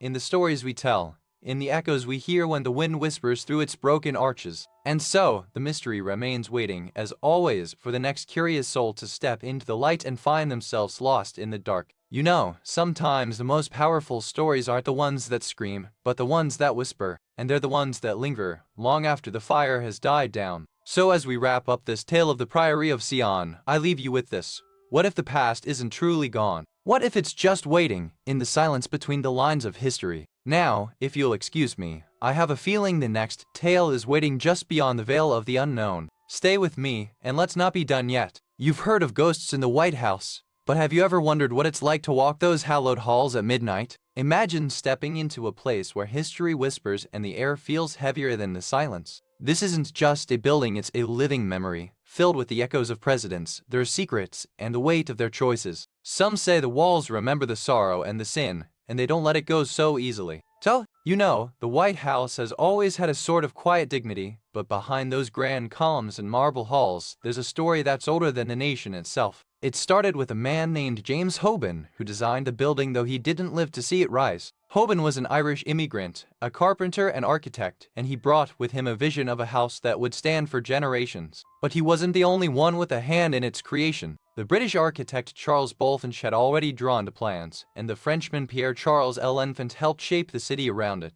And then there's the mystery of the first president's ghost. You've heard the rumors how George Washington, though he died in 1799, is said to be seen in the East Room, walking the halls with a solemn, commanding presence. But the real question is, was it Washington, or was it someone else? The White House has seen so many lives, so many deaths, that it's hard to tell where history ends and legend begins. So, as we move forward in our story, we'll be tracing these threads of design, labor, and legend until we reach the first real ghostly encounter that changed everything about how we see this place. You remember how the air felt that night, thick and heavy, like the world had paused just to listen. The White House stood quiet, its grandeur cloaked in a hush that didn't feel like stillness, it felt like waiting. The first sign was the clock. It stopped at 3:07. Just as the president's daughter stepped into the East Room. The hands froze, as if time itself had been commanded to hold its breath. The lights flickered, not just in the chandeliers, but in the lanterns on the balconies, as if something unseen had reached out and pulled the strings. It was a trick of the light, or so they said, but the light had never looked so haunted before. And then, the silence. Not the silence of peace, but the silence that comes when the world forgets to breathe. It was the kind of silence that made your skin crawl, not because you were afraid, but because you knew something was watching. You could feel it in your bones that something had shifted, not in the world, but in the space between. The White House had always been a place of power, but now it felt like it was holding something back, something that had been waiting for the right moment to reveal itself. You ever wonder what happens when a president's secret is so dark, it's buried under the very bricks of the White House? One night, in 1881, the light went out in the West Wing, and the shadows didn't just fall, they clung. The president was in his study, alone, when the lights died. A man named James A. Garfield, just days into his presidency. He was struck by an assassin's bullet, but the real wound was the silence that followed. He died 2 weeks later, but the night of the shooting, something else happened. The house itself seemed to remember. The lights went out, the shadows stayed, and the silence grew louder with every passing hour. Some say the walls still whisper his name in the dead of night, and that the shadows in the West Wing are not just reflections of the moon, but something else entirely, something that remembers. To this day, some claim they hear a faint knock at the door of the West Wing, just before the sun goes down, and when they look, there's no one there, just the light, the silence, and the shadow that won't go away. You've heard the whispers, but now I'm telling you what the people who were there really saw. One man, a retired journalist, claims he saw a figure in the East Room, walking backward through the halls like it was trying to escape something. He said it turned its head toward him, and for a moment, its eyes were exactly his own. He stood there, frozen, until the doors slammed shut and the lights flickered out like a switch had been flipped. Quick word from our sponsor. If this sounds like something you'd enjoy, take a look at the Kindle Paperwhite e-reader. There's a link and a QR code on screen right now, and in the description below. Alright, back to it. Another guest, a former aide, told me about the cold spots in the Lincoln bedroom. She said she felt it even before she saw it, a sudden drop in temperature, like the air had been sucked out of the room. She said it wasn't just the cold, it was the silence. No wind, no hum of the building, just the sound of her own heartbeat echoing in the vast, empty space. And then came the voices. Not loud, not clear, but a faint murmur, like a conversation just out of reach. Some said they heard laughter, others weeping, but no one could tell what it was about. We followed the trail of whispers through the halls of history, and what we found was more than just ghosts. It was a pattern, a rhythm, a kind of music that only the unseen could hear. Each file had its own story. Some whispered of a presence, others hinted at a silence too deep to explain, like the air had been pulled out of a room and never returned. We cross-referenced it with every known event in the White House's history, and it didn't match any of them. That figure had no name, no date, only a presence that had lingered long enough to leave a mark. What we uncovered wasn't just a ghost story, it was a mystery wrapped in silence. A story that had been waiting for someone to listen, to wonder, to feel the chill of something that still lives on. You know, the thing that's always bugged me is that no one ever explained why the White House's East Room was lit with this strange, pale glow during the Lincoln assassination. It wasn't a lantern, and it wasn't the sun, just this ghostly light, like the world had paused to watch history unfold. They say the light came from a chandelier, but the chandelier was broken. And if you look closely, there's a faint, almost invisible shimmer in the air, like the room was holding its breath. Some say it was a ghost, others say it was just the light of the afterlife. But no one knows for sure, and that's what keeps the mystery alive, isn't it? That one detail that just doesn't fit. So here's the thing, sometimes the most haunting stories aren't the ones that end with a body or a scream. Sometimes they're the ones that never explain why the light stayed on. You know, some folks say the White House isn't just haunted by history, it's haunted by the ghosts of its own people. You ever heard the tale about the phantom hand that appears in the Lincoln bedroom? It's said to be the last grip of a president who never got to leave. And then there's the ghost of the First Lady who never got to say goodbye. They say her spirit still walks the halls, especially when the wind howls through the south portico. It's a cold, lonely sound, like someone's whispering your name in the dark. There's even a legend about the ghost of a little girl who used to play in the Rose Garden. She is said to be the daughter of a president who died young, and she still runs through the flower beds at night, chasing the sound of her mother's voice. Some say the White House is like a living thing, breathing with the weight of its history. It holds the sorrow of those who lived and died there, and it whispers their names to those who still walk its halls. It's a quiet kind of haunting, but it's never gentle. And still, people keep coming, not just for the power, but for the stories. They come to listen, to remember, to feel the weight of the past in the air. It's a kind of love, really a love that lingers long after the lights go out. You ever wonder what the White House holds when the lights go out and the world stops spinning? What secrets still whisper through the marble halls, unseen and unspoken? There are things we don't know,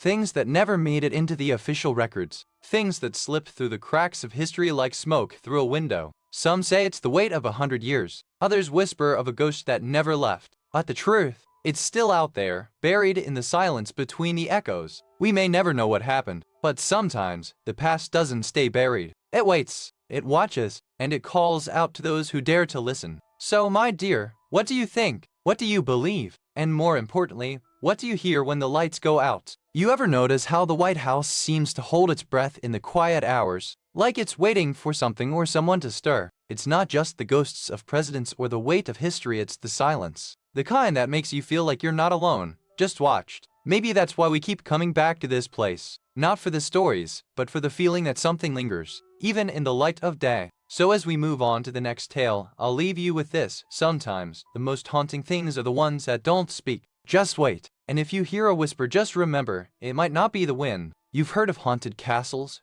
but have you ever heard of a place that whispers your name in the dark? Dunfermline Abbey, Scotland, is said to be one of those places. Built in the 12th century, this abbey once echoed with the chants of monks and the laughter of pilgrims. Now, it's a place of silence and shadows. Local legends say that the abbey is haunted by the souls of the dead, trapped between the world of the living and the realm of the lost. Some say the wails that echo through the corridors are not the wind, but the cries of those who died in the abbey. Shadow men, women, and children, all calling for justice. If you ever find yourself wandering these halls, listen closely. You might just hear the abbey's secret, its voice, its sorrow, and the truth it refuses to let go. You know, the abbey wasn't always a place of whispers and shadows. It started as a humble monastery, built in the 12th century by a man named King William the Lion of Scotland. He was a bit of a wild card, you know. William had a vision of a place where the faithful could pray and the monks could study. He brought in monks from France, and they built a grand stone structure with towering spires and thick stone walls that held the weight of centuries. But the abbey wasn't just a place of worship, it was also a political powerhouse. It held lands,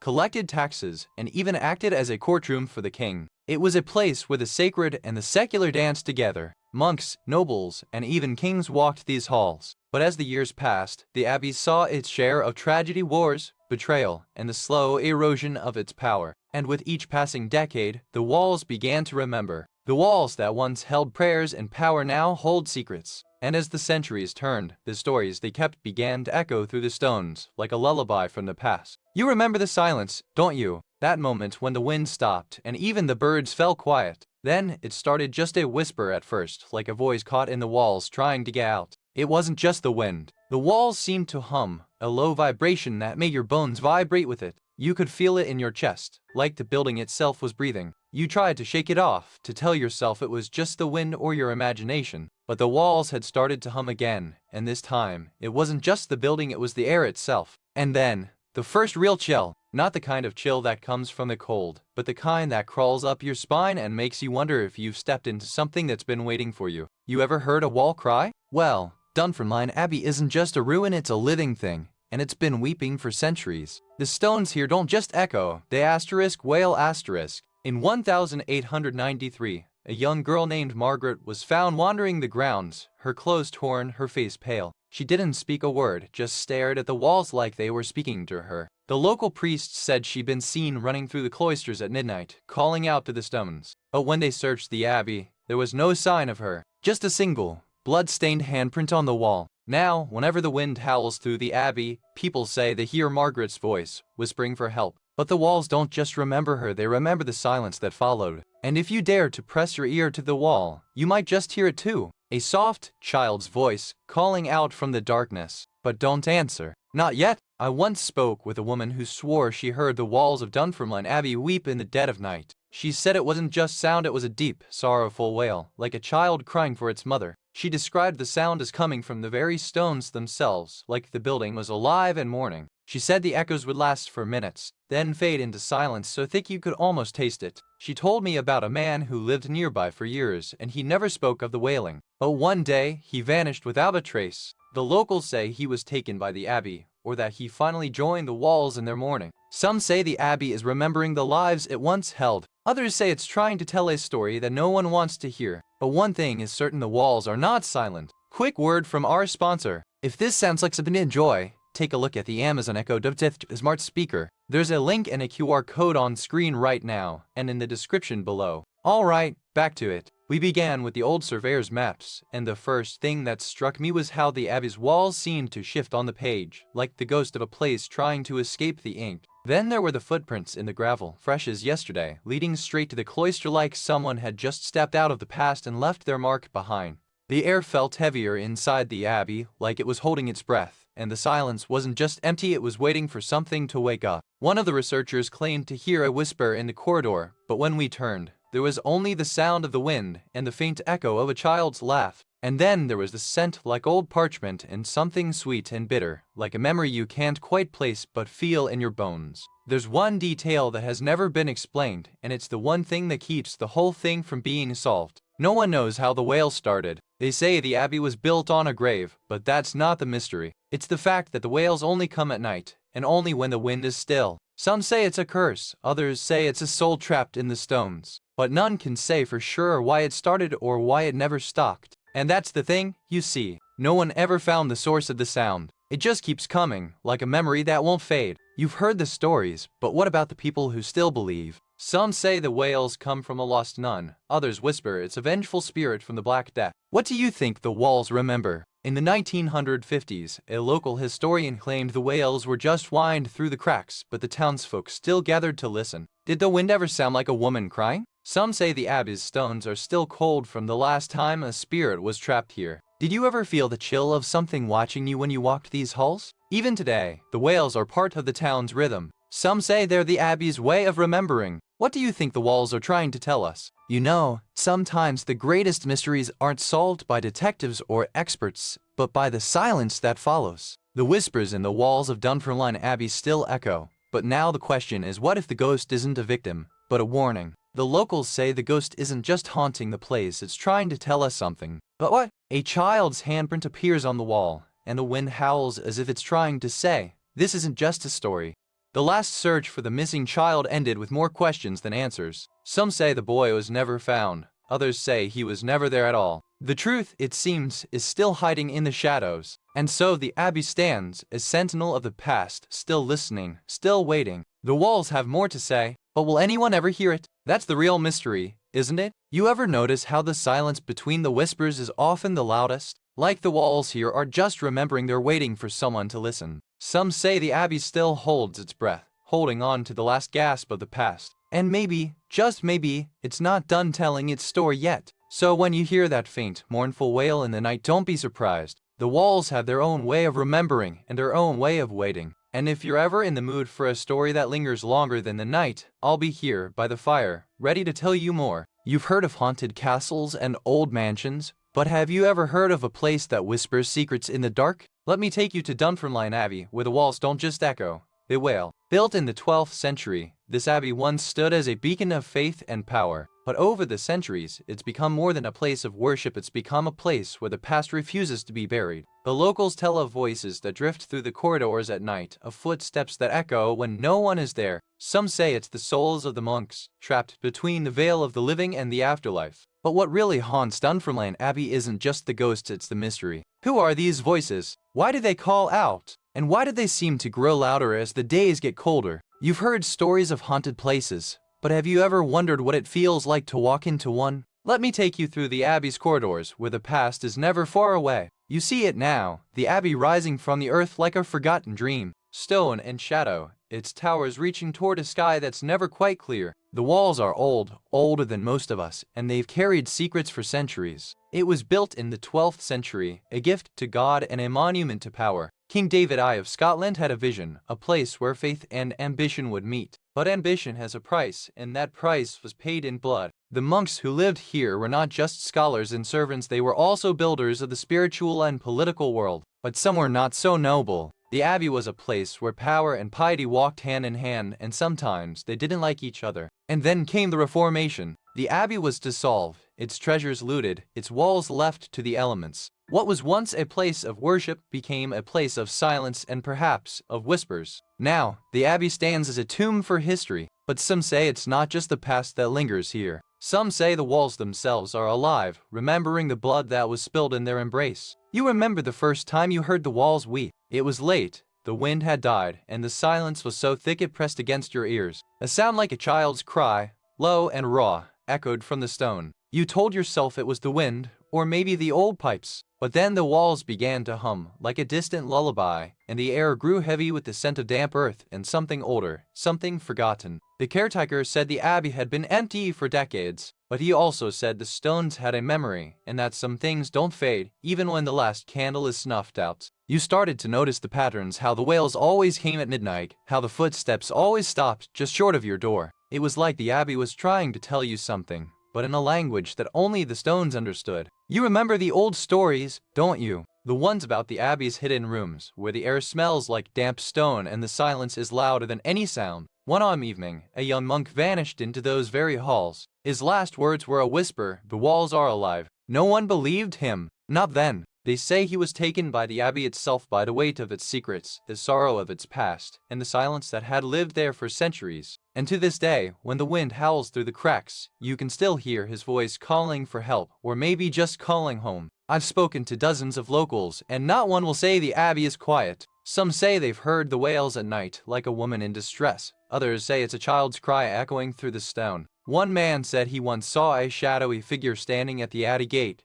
just before dawn. He didn't run, just stood there, watching him, until the figure vanished into the mist. A few years back, a local historian claimed he saw something move in the cloisters, something that wasn't there before. He said it looked like a woman in medieval garb, but her eyes were empty, like she was waiting for someone. There's also the story of a child who disappeared near the abbey in the 1950s. No body was ever found, but every year on the anniversary, the wind howls like a child crying in the dark. The abbey doesn't just haunt the living, it haunts those who try to leave. One woman said she walked away from the abbey, only to find herself walking back again, as if pulled by invisible hands. These are just stories. They're echoes of something that lingers, something that refuses to let go. And if you listen closely, you might just hear it too. We arrived at Dunfermline Abbey just after sunset, the sky bruised with the last light of day. The air was thick with the scent of damp earth and something older, something that clung to the stones like memory. The investigator, a woman in her 60s with a quiet intensity, led the way with her flashlight, her breath visible in the cool night air. She had been here before, but the walls had changed since she last walked them. The investigator paused at the cloister, where the air grew colder and the silence heavier. She ran her fingers over the stone, tracing the carvings that had been worn smooth by time and something else, something that had touched them. As we moved deeper, the investigator began to notice things: the way the light shifted, the way certain stones seemed to hum beneath her touch, and the way the wind, when it came, carried a sound like a voice,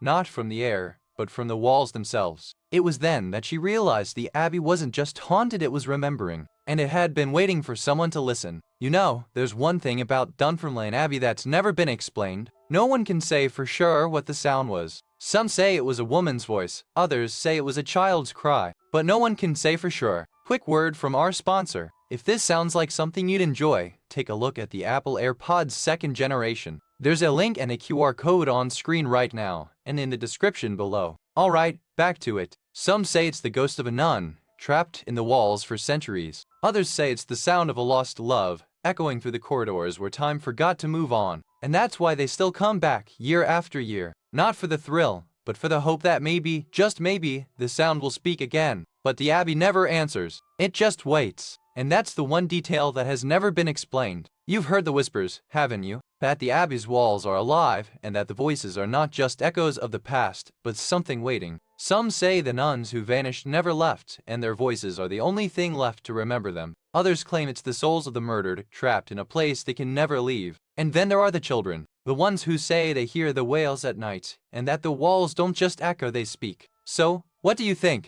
Are the walls just old stone, or do they have a story that's too dark to be told? Or maybe they're still waiting for someone to listen. Even now, the echoes of Dunfermline Abbey still whisper. No one can say for sure if they're ghosts or just the wind, but the silence is louder than any sound. The local historians say the abbey was built to house the bones of Scotland's kings, but some say it's their souls that still cling to these stones. No one has been able to solve the mystery of who or what wails at night. It's a sound that haunts the air like a memory you can't quite place. The abbey's story isn't over. It just keeps waiting, like a child with a story to tell, and no one has the patience to listen. You can almost hear the echo of a child's laughter in the silence, a sound that lingers just long enough to make your spine tingle. Sometimes, the most terrifying stories are the ones that don't end, and sometimes, they're the ones that never begin. And as the wind whispers through the trees, it carries with it a question: was that a voice or just the wind? But remember, dear listener, the walls may be silent, but the past is never far away. So, as we wrap up this tale, I leave you with a gentle whisper: the echoes of the past are never truly gone. They just wait, patient and quiet, for the right moment to speak. You've heard of the sea, but have you ever heard of the sea's secret? The SS Mignon vanished in 1943, and to this day, it's whispered about in the foggy harbors of New England like a ghost in the dark. This wasn't just any ship. The Mignon was a luxury liner, sleek and silver, with a reputation for hosting the most elegant of passengers. But elegance had a price, and the sea doesn't forgive the careless. No bodies were found, no wreckage, just the faintest echo of a siren's call in the night, and the whisper of a ship that never should have been. And now, decades later, the Mignon is more than a story. It's a mystery, a memory, and for some, a warning: don't let the sea take you in silence. You've heard the name, but let me tell you how it started. The Mignon wasn't just any ship, it was a luxury liner, a floating palace on the Atlantic, packed with travelers dreaming of the new world. But some of them never made it. The captain, Gustav Luters, was a man of strict discipline and quiet intensity. He had sailed these waters for decades, but the Mignon was different, more crowded, more restless. Some say he sensed something was wrong long before the storm hit. Then there was the old sea captain, Elias Voss, who had sailed these routes for over 50 years. He claimed he'd seen the Mignon before, back in the 1880s, and that it had vanished without a trace. Some say he was just a drunk. Others say he knew more than he let on. And then there were the crew themselves, some loyal, some uneasy. A cook named Barry, a first mate named Jonas, and a young deckhand named Tommy, who kept to himself and never spoke of the night the Mignon disappeared. The Mignon wasn't just a ship, it was a story, a mystery, and a warning. And now, as we sail through time, we're all just passengers waiting to hear the rest. You know how sometimes, when you're out on the water, the sea starts to whisper things you don't quite understand? That's what happened that night, just a faint hum, like a lullaby gone wrong, coming from the bow of the Mignon.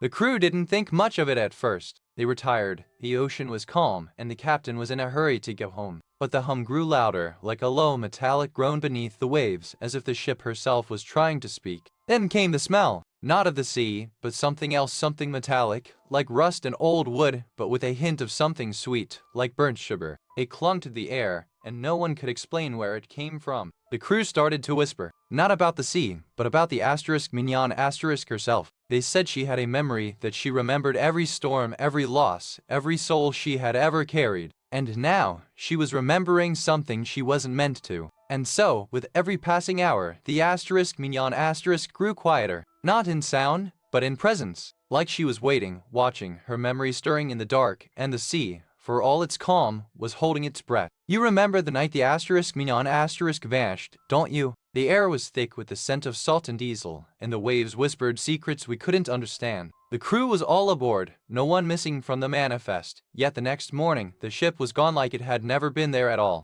They say the ship was pulled under by a force no man could see, and that the crew didn't vanish, they were taken, one, by something older than the sea. To this day, the Mignon is still out there, somewhere, waiting for the right moment to return and take another soul. I spoke to a woman in Oregon who said she saw a ship in the fog, but when she tried to call it out, it vanished like smoke. She said the water was calm, but the air smelled like salt and something older. And another man in New England told me he heard the ship's whistle in the night, but no one else could hear it. He said it was a sound that made his bones ache, like someone was calling him from the deep. Some say the ship wasn't even real, just a ghost of a memory, a story passed down like a warning. But others swear they saw the lights, the shape, the way the water moved as if it were holding its breath. One woman said she saw a figure on the deck, wearing a long coat, standing at the bow like it was waiting for someone. She said the figure didn't move, but she could feel its eyes on her. These are not just stories, they are echoes. And if you listen closely, you might hear the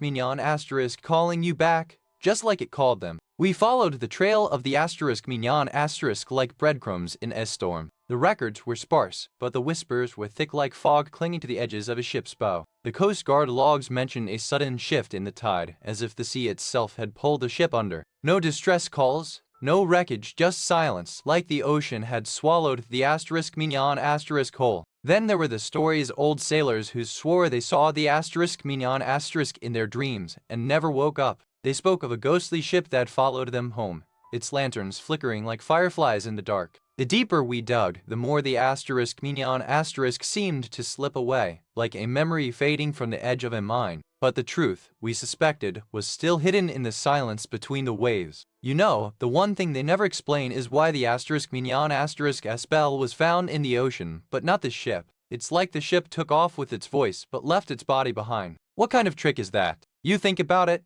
don't you? What if the Mignon wasn't the only thing that vanished that night? And what if the bell wasn't just a piece of metal? What if it was the last sound of a ship that never should have left? So tell me, dear listener, what if the Mignon never vanished? What if it just waited ?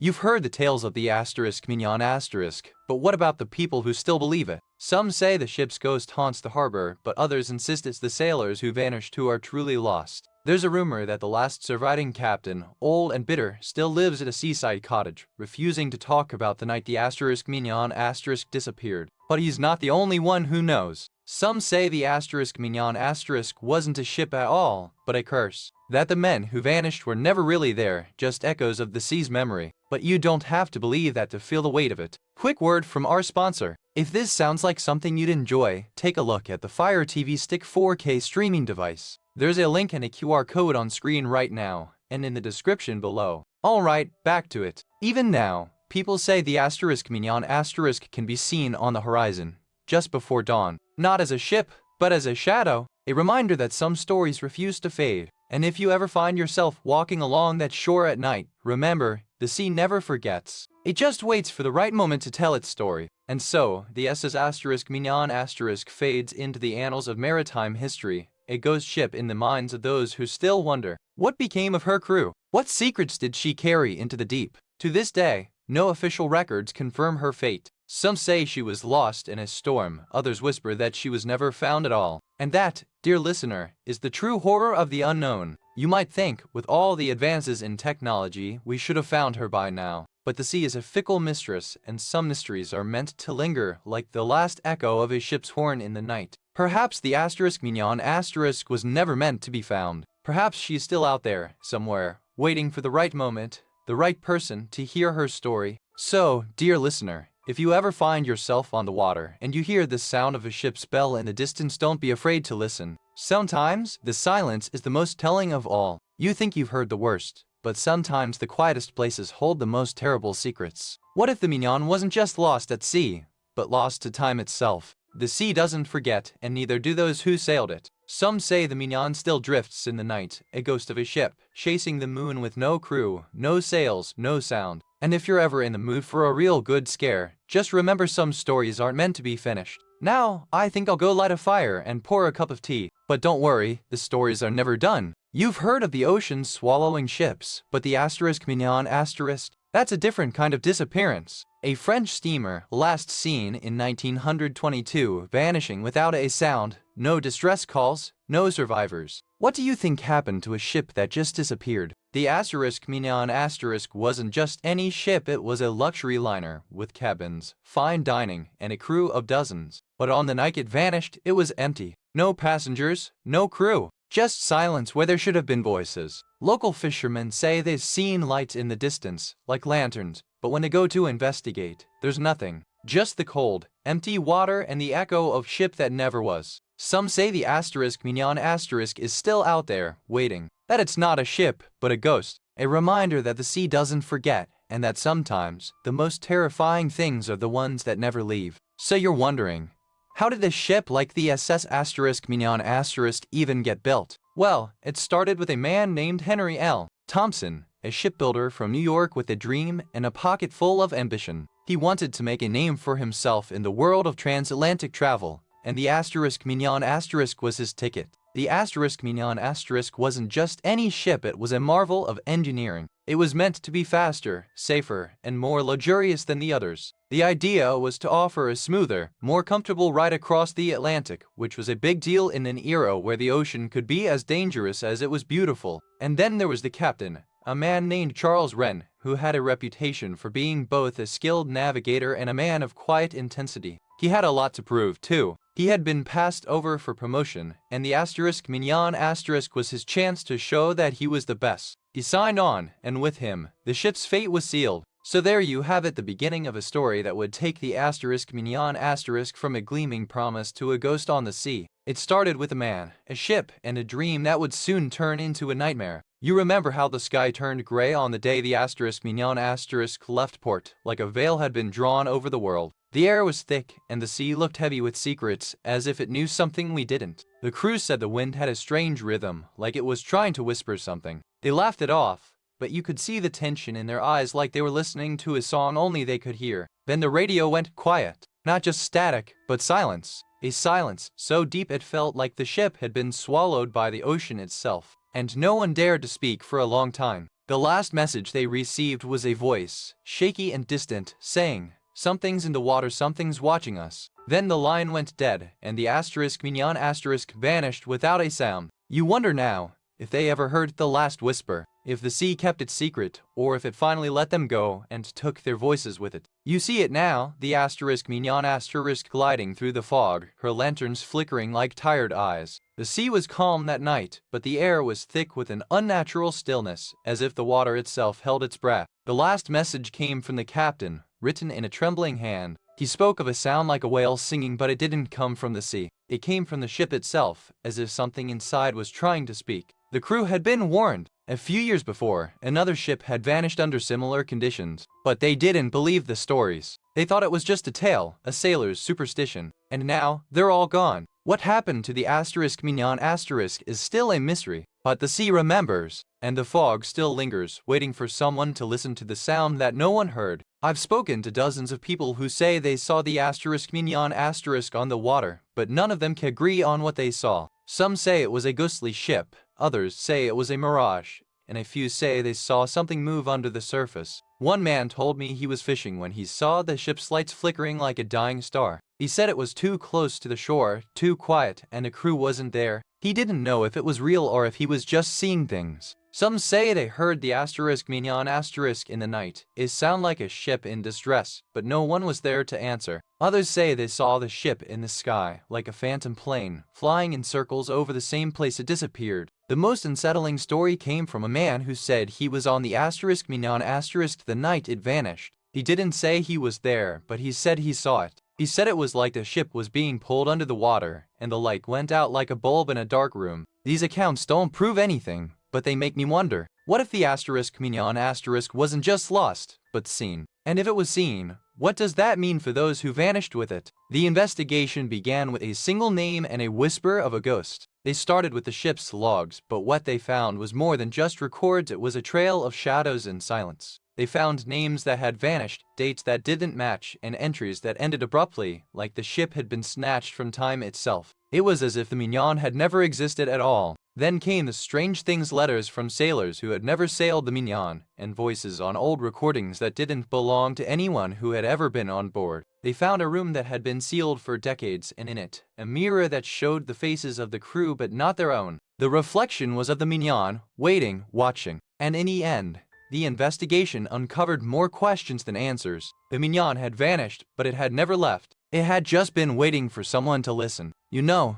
the thing that's always bugged me is that no one ever figured out what happened to the radio. It was the last thing they sent out, and then nothing. No distress call, no coordinates, just silence. They found the ship's log, the life jackets, the fragments of the deck, but not a single piece of the radio. It's like it just disappeared. And that's the one thing that's never been explained. You think about it, don't you? You think about that last transmission. What did they say? What did they know? And why didn't anyone ever figure it out? Maybe the radio was never meant to be found. Maybe it was a warning. Or maybe it's still out there, waiting for someone to listen and answer. You know, some folks say the Mignon wasn't just a ship, it was a mirror. A mirror to the greed and desperation that drove it into the dark. And now, it's a mirror for us too. There is a tale that the captain, a man named Elias Greaves, had a secret room below deck. Some say it was for treasure, others say it was for the souls of the lost. Either way, it's where the whispers started. Quick word from our sponsor. If this sounds like something you'd enjoy, take a look at the Stanley Quencher 40 Oz tumbler. There's a link and a QR code on screen right now, and in the description below. Alright, back to it. And then there's the ghost captain, a figure seen on the water, always in the mist, always alone. Some say it's Elias, some say it's the ship itself, but the real mystery is why no one ever saw the face. Theories vary, but one thing's certain, the Mignon isn't just a story. It's a conversation with the past, a reminder that some secrets don't stay buried, and some ships, well, they just don't sink. You know, sometimes the most haunting things aren't the ghosts but the silence that follows. The SS Mignon vanished without a trace, and still, no one has found a single piece of her. The last radio transmission was a whisper of distress, then static. No bodies, no wreckage, just the sea swallowing a ship like it never existed. Some say the sea remembers, others say the ship never left. But what if it's not the ship or the sea that's keeping the truth from us? And here we are, still chasing shadows, still hoping the truth will rise from the depths like the Mignon once did. You know, sometimes the most haunting stories are the ones that never quite end, like the SS Mignon, drifting between the lines of history and legend, never fully arriving,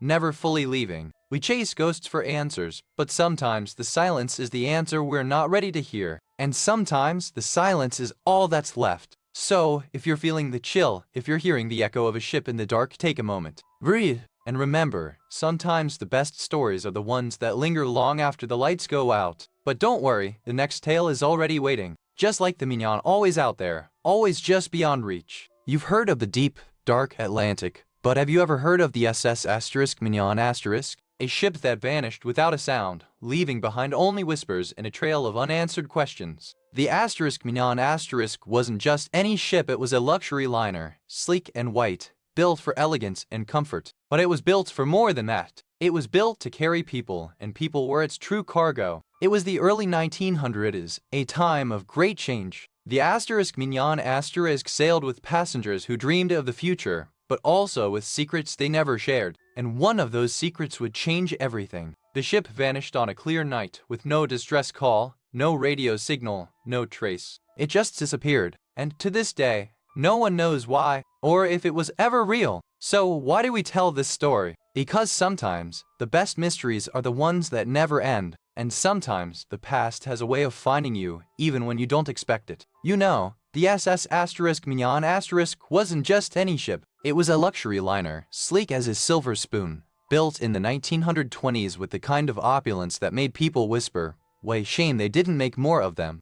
The captain, a man named James Whitmore, was known for his calm demeanor and his uncanny ability to keep his crew in line until the day he vanished without a trace. What we do know is that the Mignon was last seen sailing toward the coast of Maine, with a full crew and a handful of wealthy passengers, all of them never seen again. The official story says a storm took them, but the real story? It's a mystery that still lingers in the fog, waiting for someone brave enough to listen. So, dear listener, if you ever find yourself near the coast, be sure to look up, because sometimes the sea remembers the ones it took. You remember the day the Mignon left port, didn't you? A fine, sunny morning, the kind that made you think the sea was just a mirror for your dreams. But there was something in the air, like the weight of a secret you couldn't quite name. The crew was cheerful, the passengers in high spirits. Even the captain seemed in a better mood than usual, but you could see it in his eyes like he was looking for something he couldn't find. The next day, the weather turned. A thick fog rolled in, and the sea became a different place. The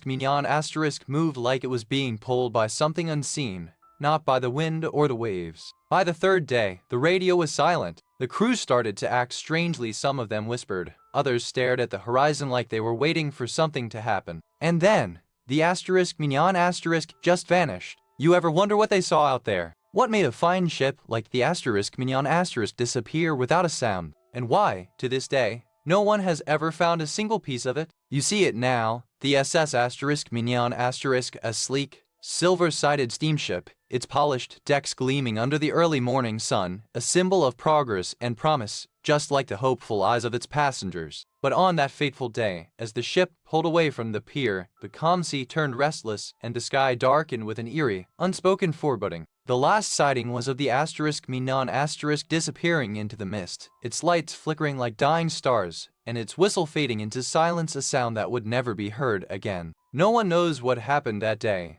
but the ship's last moment remains a ghostly echo in the memories of those who once sailed its decks. And so, the SS * Mignon * became more than a ship. It became a legend, a mystery, a whisper in the wind that still lingers on the shores of the forgotten sea. I remember the way the sea looked that day, like a mirror cracked with fear. Some said it was a calm, others said it was a warning. But the captain, old Mr. Dorn, swore the water was alive, watching, waiting. One of the survivors, a young woman named Clara, swore she saw a woman in a white dress standing at the bow. She didn't look back, just kept walking, but the air around her turned cold as a winter night. And then there was the radio operator, a quiet man named Elias. He said the last transmission was a single word, help, but no one ever found the signal, and no one ever found him either. These are the stories we remember, not just of the ship, but of the people who were on it. They never left the sea, but they never really left us either. Do you think they're still out there, waiting for the next storm? The investigators began with the logs,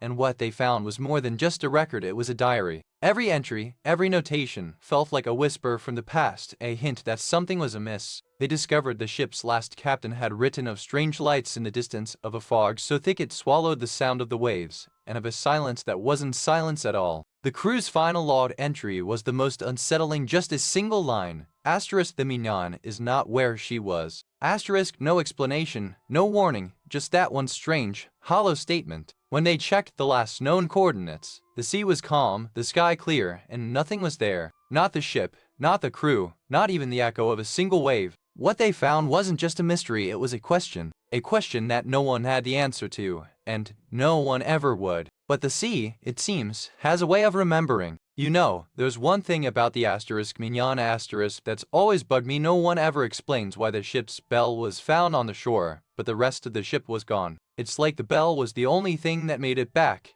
and the rest of the ship like it had been swallowed by the ocean itself. It's like the ship never existed except for that one bell, and that bell, somehow, was the only thing that made it back to shore. So, what do you think? Was the * Mignon * lost to the sea, or did it disappear in some way we can't even begin to understand? Some say the * Mignon * wasn't just lost, but taken. That the sea swallowed her whole, and the crew never made it back. But why? What could have driven them to vanish without a sound? Others whisper of a curse, a storm that came out of nowhere, and a captain who was too proud to turn back. But pride doesn't sink ships, it's fear that does. Or maybe the sea just wanted her. There's even talk of a ghost ship, seen on foggy nights, sailing in circles with no destination. Some say it's the * Mignon * trying to find her way home. Others say it's just the sea playing tricks. And then there are the fishermen, who tell stories of the sea remembering, of things that vanish and come back, of whispers on the wind, and of a ship that never truly left. So what do you think? Was the * Mignon * lost, or was she waiting? And if she's still out there, do you think she'll ever come back? Quick word from our sponsor.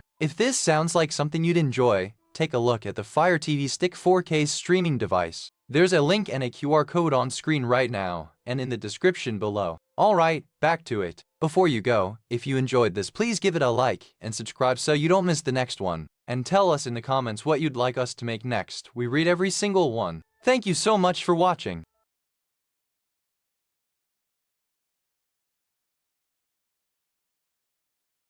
Comment this emoji if you made it to the end.